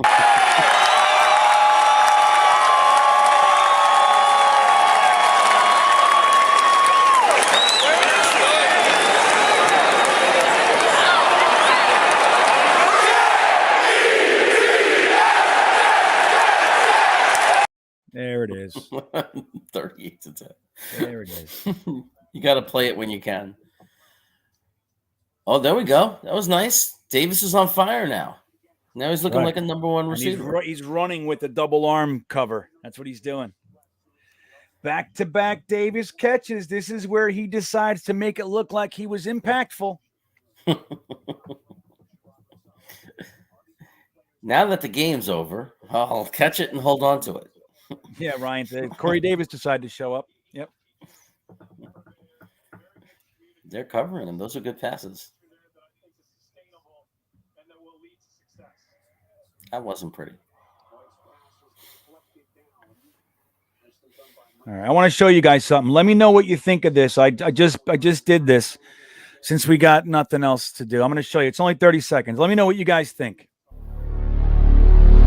Yeah, here we come, baby. Here we come. Here come the Jets, man.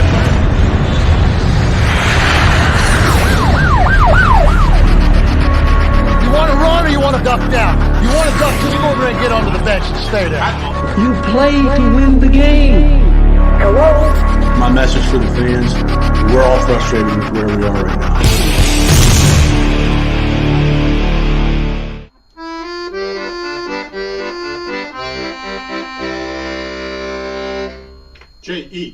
Jets, Jets. What do you guys think? Huh? Let everybody give everybody time to eat some shrooms. Give us about 45 minutes to kick in and then play it again. Yeah, and play it again. That's good. That's the journey. That's the journey that we're all on together. You like that, Terry? Thanks, Harry. Dude, that's funny, Chris. You know, I like Chris DiNardo more every single week. And I mean that. We have lots of connections, Chris and I. But he says it reminds me of Tempest.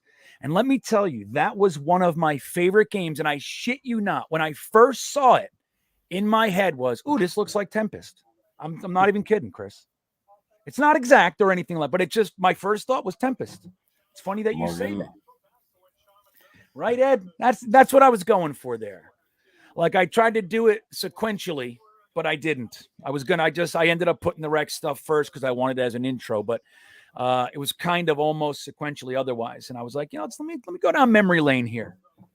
Let me do it. Ryan says, I mix Rex. I only missed the first 2 years. I didn't like Skinny Rex. Fat Rex was who I liked. Fat Rex was the better coach for sure.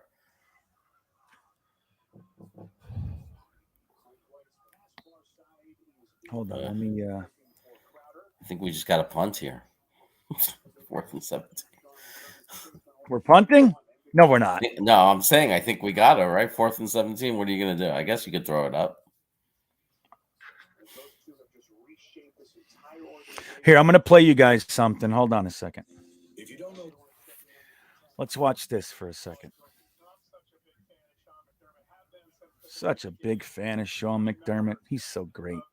Did you see New England blow out Cleveland? Oh my God. I know. New England's come back.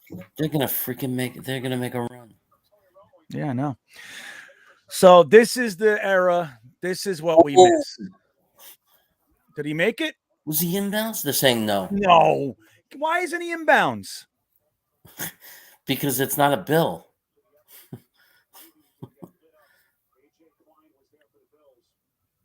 Challenge it, Salah. What else you been doing? I think he got it. He's definitely caught it. Challenge it, Salah. Show us. He's in. 2 feet. We're down. You could see the dirt flying. So we're going to figure that out, but I'm going to play this for you guys. In the meantime, just for a little memory lane, it's 27 seconds. Stick with me. Where Rex Ryan is headed, give him a minute. He'll let you know. Yeah, here we come, baby. Here we come. Here come the Jets, man. Ryan has plenty of brio, but he's also got bona fides. Last year, he built the league's best defense and came within a game of the Super Bowl. We are already know what's going to be written, right? 3 home teams advance, and the fucking Jets. Good times. Good times, everybody. Memories.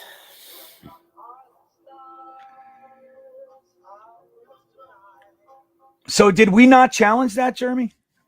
Oh, we definitely challenged it. I think that's Did why we? we got a well, isn't that why we got a commercial going and everything? We Maybe, better have. maybe that's what it is. All right, I got to There's take no the lead. way. There's no way we didn't challenge it. You take the lead. I'll make the call. Illegally beast mode says he's putting his Sanchez jersey back on. After that, right? Those were good times. I'll be right back, Jeremy. Just hold the fort. All right. No reason to challenge.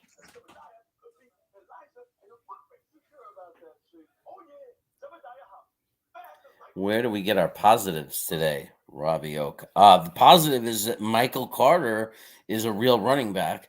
I don't know that he's going to be a superstar, but man, the guy could play, and he plays hard even when he's down 38-3. So that was a 4th round pick, and we got our RB1. That's kind of cool.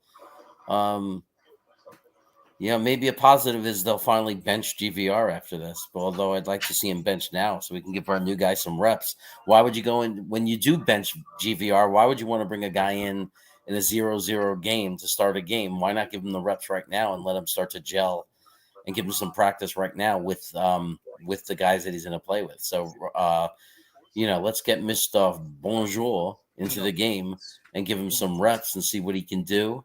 And then if we want to pull GVR and start him next week, it won't be the first time he's played with this offensive line. Great point. That was Robbie Oak. Yeah, that was good. Dude, let me tell you, I'm going to record the podcast after this, right? Mm-hmm. And I was just using the restroom, and I thought to myself, Michael Carter? Like, that's what I was thinking. Like, yeah. Yeah. Look at Sal. He's not even talking to them.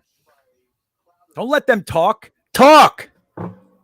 Finally. Oh, move that headset. There you go. I'm not even telling from the chat whether or not they challenged it. Okay, they did. Salty goes, GreenBean on Thursday will have us all juiced up with positive Jets vibes off the Jets battery charger. I know. I got to be recharged too, though, man. Like, where do I get it from? Throw that flag, dude. They're saying incomplete, I think.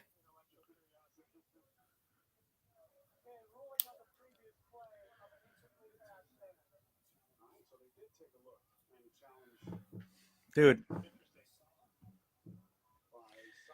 How is that incomplete? Right, Ryan? I don't understand. Throw it anyway. Throw it again. He still got it. He put it in his pocket.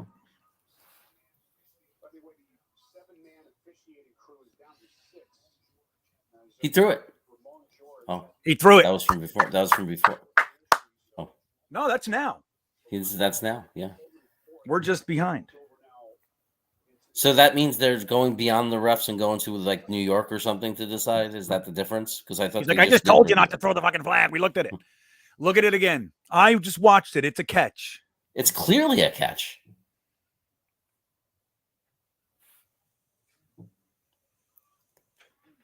Let's reach into his pocket and let's check and see how big the check is from the Bills owner in that referee's pocket. There is no challenge.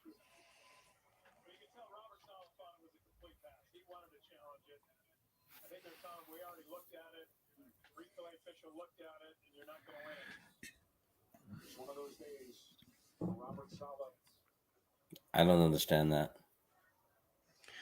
Yeah, I don't get it either. Somebody hurt this guy's, at least his feelings. Unbelievable. Jesus.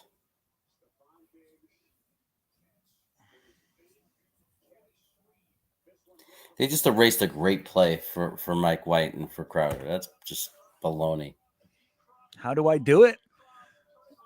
I don't know. I focus on things. I try to look at stuff. This one's ugly, dude. There's not going to be much. I'll tell you that. The only thing I can say is that we have looked this bad before and looked better after it. You know what I mean? Offensively, anyway. You know. My wife said when I started to go upstairs, she goes, "Where are you going?" And I was saying, I can't leave him to just suffer through this alone. I have to just sit with him through it. Yeah. That's what we do. That's what we do. Right. There you go, Kevin. Can we just get him? Just fucking blitz. Send everybody. Yeah, dude. They're like, think about it. 6.5 minutes left. They're up by 28 points, and they threw a bomb. You know what I mean? Yeah. Yeah. Oh, good. You know what? Not good. I don't root for people to be injured, but that is one of those kind of things where it's like now as a coach you think about it because you're still going to play to score, and now you just hurt a guy for no reason. Yep. So now they're showing McDermott walking around like an idiot that he is.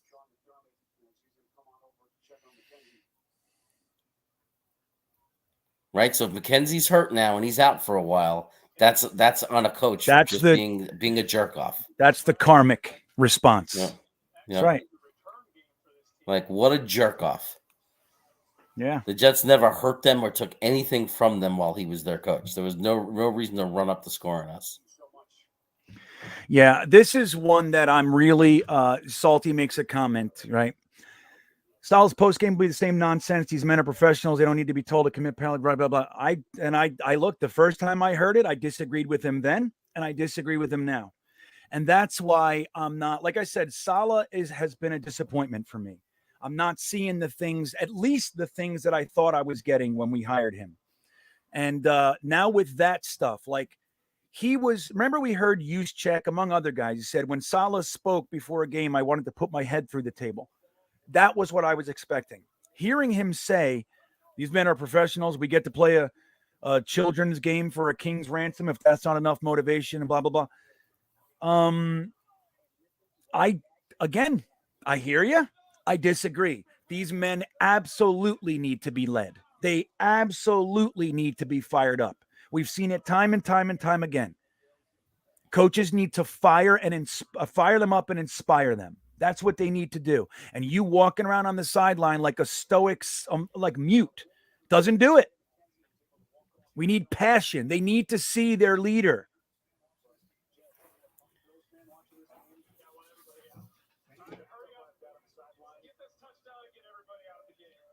That's what I would do too. Blitz 11.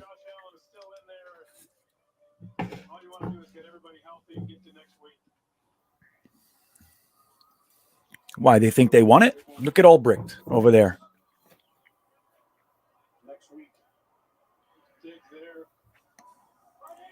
Yeah, I agree, Matt. That's a touchdown. CJ Mosley just came up short. Almost, CJ. Yeah, I mean, this is easy. This is literally easy for them.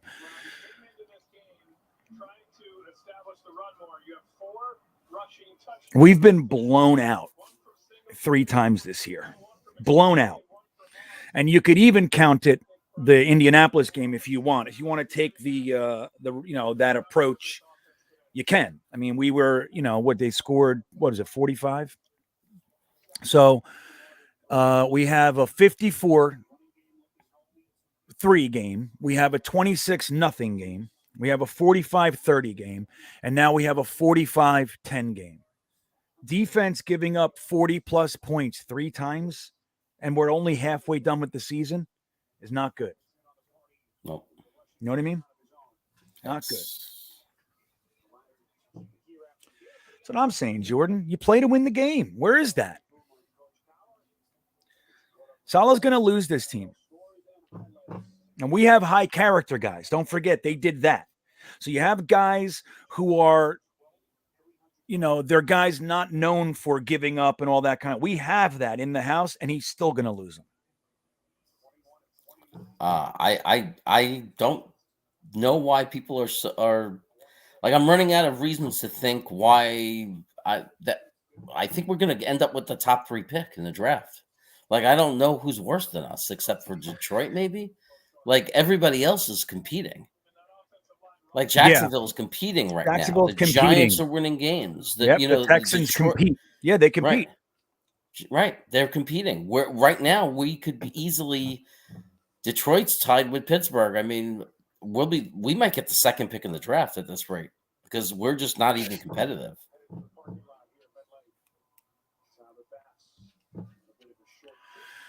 Well, Robbie, it's not because the first few weeks we didn't, like the first game, we didn't give up a bunch. What was it, 20 something, and the defense, when you look at the way the offense was all the turnovers and all the up and 3, down and 3, the defense was on the field. Like one good example is in the New England game. For the first quarter, the defense was not on the field for 4 plays. 4 plays of the entire first quarter, the defense was on the field. So they were still making it a game until the end, and then it would get blown out and whatever. But the defense was on the field literally all day. We couldn't get a first down in the first quarter. Like, think about that. We didn't have a first down in the first quarter for how long? We didn't have a touchdown in the first quarter until Mike White came in. You know what I mean? Look, Basham. It's unbelievable. Dude, they got Basham. They got Rousseau. Like, it's unbelievable what they did. So it's not to say, I don't think the defense was ever looked at as great, but they had a lot of, like, they were getting, their stat was 3rd in the NFL for getting teams off the field on 3rd down. So all that kind of stuff. I think it was legitimate to say that the defense was playing well. They were getting really betrayed by the offense. So again, all the rookies, all the injuries, all that stuff, and the defense still came out and was the side of the ball that was playing hard. You know what I mean? So again, I don't think they were, competing for best defense in the league or anything like that, but they were definitely doing it. And our offense was piss poor.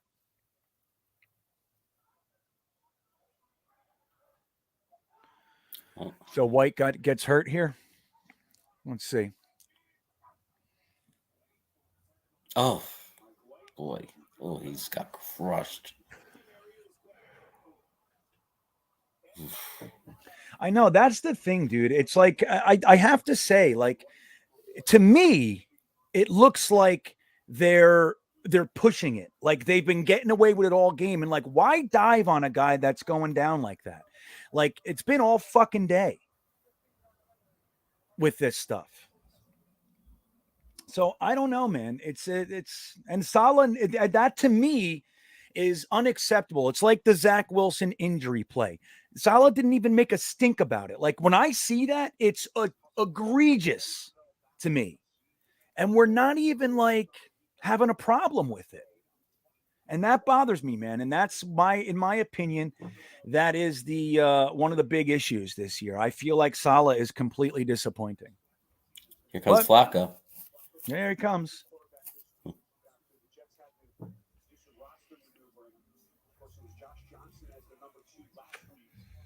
Yeah, Captain Techno, I'm with you, bud. He said, look, and I think a lot of fans do gripe about the officials too much. I still think that. But there are certain times when you look at certain things happening all day, like you can't, it's just like, look, clearly they're a better team. And we didn't, like I said, I wanted to win and all that, but realistically, it was like, okay, we're more than likely going to lose this game. I mean, we know. Unless we, have the whole energetic, everything going on, miracle day and all that. But when you look at especially things like the quarterback getting beaten up, or they're throwing 50-yard bombs while our guys' jerseys are being held like this on the defensive line, like that stuff has to be called. It's a different game when you do that.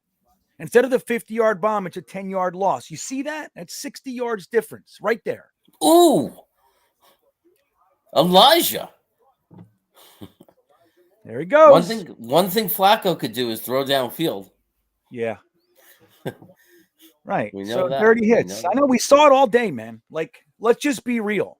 The whistles were blown on that one play. The whistles were blown. Everybody stopped except for the guy chasing the quarterback, and he grabbed him and hit his arm twice. Like, what is that? Why is that allowed? Washington beat Tampa on a day of miracles. Here comes Flacco at 342.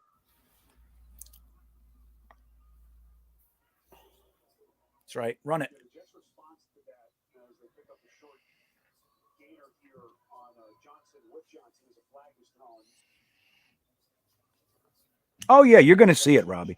If Flacco drives down the field and scores a touchdown, you're going to see fans that think he should start next week. You're going to see it. Just expect it.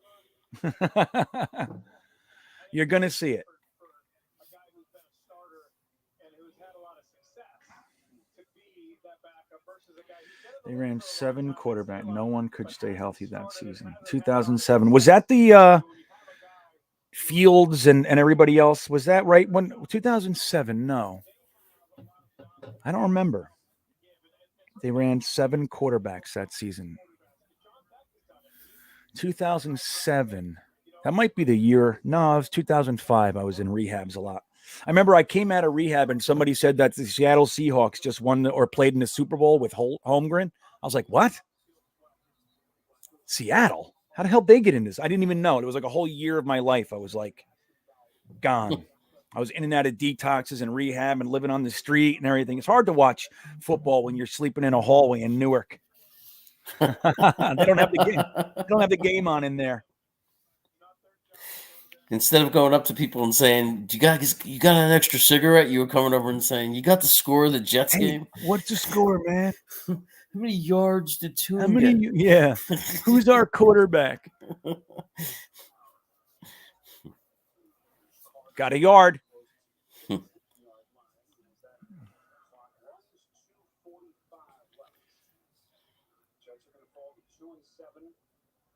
Newton just scored. Let me see what's going on there. Hold on a second. Let me.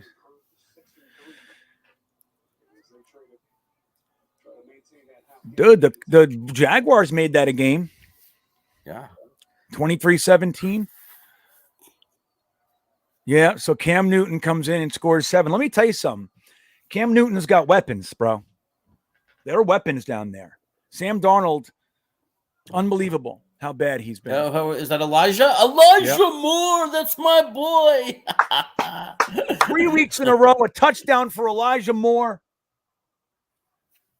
Wait, no, it was even the New England game, the Bengals game. Did he have one in the Bengals game? I think he did. And then He had last week a rushing touchdown. He had a rushing touchdown. I think that was New England, though. Did he have a touchdown in Bengals game? I don't remember.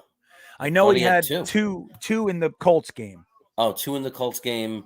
So that's and then 4 he had a touchdowns rushing in 4 weeks. Yeah. Wow. I don't know. Here it goes, Aunt Gina. Game not over yet, Jets fans. But onside kick it. Onside kick it, get it, score. Onside kick it, get it, score. And this is a game.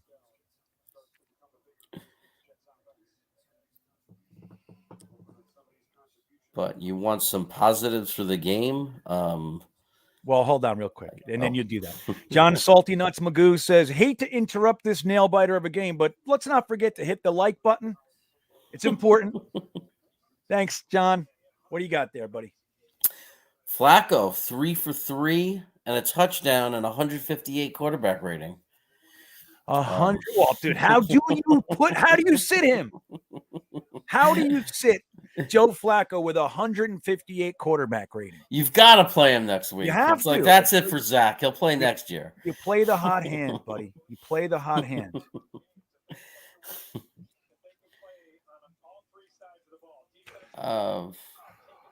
Wow. So Michael Carr didn't have a good average in running, but I think that's because of GVR and poor offensive line blocking. But he does have, did have a touchdown, and he did have 4 receptions for 43 yards. Yeah, wow. You have to play Flacco, though. I'm not going to get off this. So that's going to be my week. That's my theme for the week, Jeremy. That's going to be the big thing we talk about all week long. That's it. You Is have to Flacco play going him. to come out? Onside kick this shit. That's not their hands team. They're linebackers out there. Definitely onside kick it, right? Oh, he didn't. No. So, Can we? What is that? You have to onside kick. It's like punting now. Like I don't care how low the probability is, you do it. yeah. Flack or Zach lead like that. It's like giving up not to do it. So. Frank Sinatra checks in from the grave and says, looks like Mike White is not as good as advertised. Never bought into the hype. Every team loves the backup quarterback when the starter hasn't looked good. Zach has nothing to worry about. Yeah, Well, it's easy to say. I mean, good as advertised. I think he was advertised as a 5th-round pick who's been on the practice squad. That's how he was advertised. Most Jets fans hated the fact that he was the second quarterback. So when he came in, literally everyone was surprised by that. So again, you can't take it away from him. You can't. And the thing is, like, Zach is injured. So the last 3 weeks of Mike White playing, it's not what media tried to make us feel about it. It's not. He's played. Zach just came back. He didn't have a full week of practice. It's like, of course he's going to sit this week, and you play. And then you want to see if he can continue this thing. But I think this is the Mike White that was advertised. What we saw the last 2 weeks wasn't. And now we know. You know what I'm saying? You can't have a guy come in, throw for 405, and then just choose to sit him, because it's that you'll like never get away with that. Especially if the next guy comes in and doesn't play well or anything like that. Just run its course. He had 2 really good games for when he was in the Indianapolis game. Look good, and now Zach, it's still Zach's team, and he'll come back in and he'll look like shit. Because now, like you said at the end there, Frank, is Zach has nothing to worry about. Now he doesn't feel the same pressure. You know what I mean? He's going to come in and be Zach. Hopefully he shows progress. Yeah. Well, go on.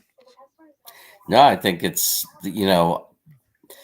I mean, I don't know why I'm acting surprised. I mean, we've been laughing about this game like for weeks, saying, "Oh my God, they're going to crush us! They're going to crush us." I think the only thing that turned the narrative on that was when Jacksonville beat them. We thought, "Oh, maybe they're in a slump or something." But like before that game, when we would look at that game on the schedule, we just said, "Oh, it's going to be ugly." Yeah, right. Look, it's fun to hope. It's fun to watch games like we've seen the last 2 weeks. It's fun. And that's like I was saying to you guys, like, let's just enjoy it, because this team is not going to the playoffs. Like it never was. It's fun to play with it, but that's why it's so important to stay in the moment and enjoy what you have when you have it. You know what I mean? So yeah. And look, I'm going to share something with you guys. This game doesn't even mean Mike White sucks as a quarterback. This is the down-to-earth game. He had 2 good games, and now, like, this is more appropriate. Not this bad. I mean, you wish the pendulum didn't have to swing all the way to the other side. But that's the way it goes for the Jets. We get really high highs and really low lows. And here we are. But there's our old quarterback, Davis Webb, back there.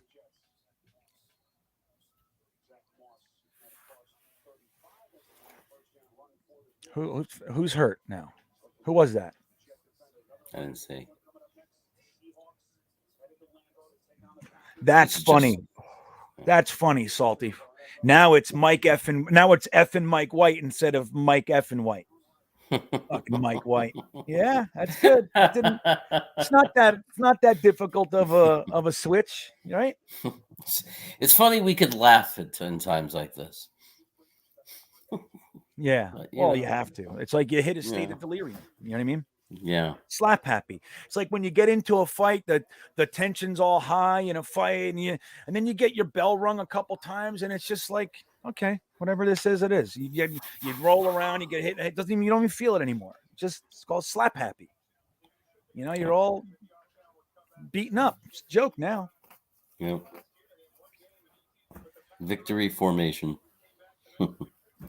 There it is. Can you believe we had a chance to go into the half 10-3? People were making fun of me for saying, no, we got to get the touchdown. And I said, no. Just be happy if it's 10-3 going into the half. Yeah, 10-3. I know that little drive with Eccles going down and putting Guidry on an island on one of the better receivers in the entire NFL on Diggs was a fool's move. And it ruined everything. It changed the whole dynamic of the game.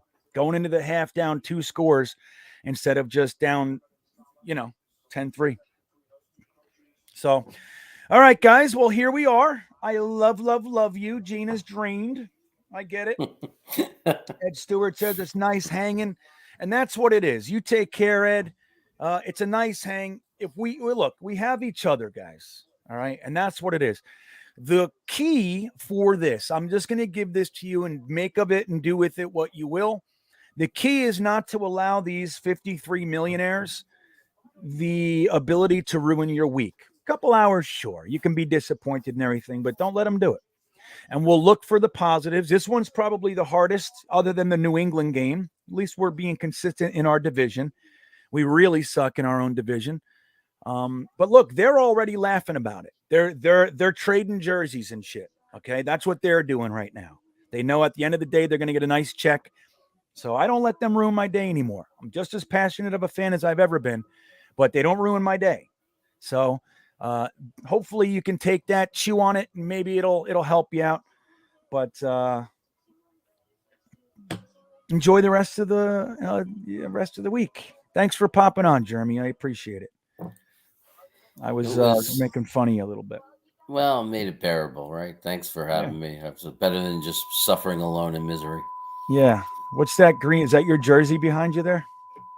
No, that's an old green screen that I used to use. I just thought you'd notice my Funkle shirt. I'm a Funkle. Oh, you're the fun uncle? Yeah. There you go. Yep. Right. Michael Carr. John Holton says Michael Carter looks good. Elijah Moore looks good. Corey Davis is turning into a compiler 2.0. Right. Linebacker core is in trouble. Yep. And I don't know. That sums it up pretty nicely. Yeah. So I'll leave you with my new intro because I want you to see it again. But guys, you have a great day. Well, I'll bounce around the other streams and stuff later. I'm going to record the podcast when it's nice and fresh. And you guys have an enjoyable rest of the day. Let me see. Where is it? And I appreciate you hanging, man. I appreciate you guys hanging. It's important. So, Jeremy, thanks again, buddy. I'll see you soon. And have a great day, everybody. Yeah, here we come, baby. Here we come. Here come the Jetsfan.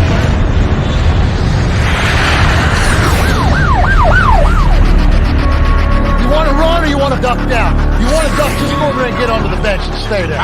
You play to win the game. Hello? My message for the fans, we're all frustrated with where we are right now.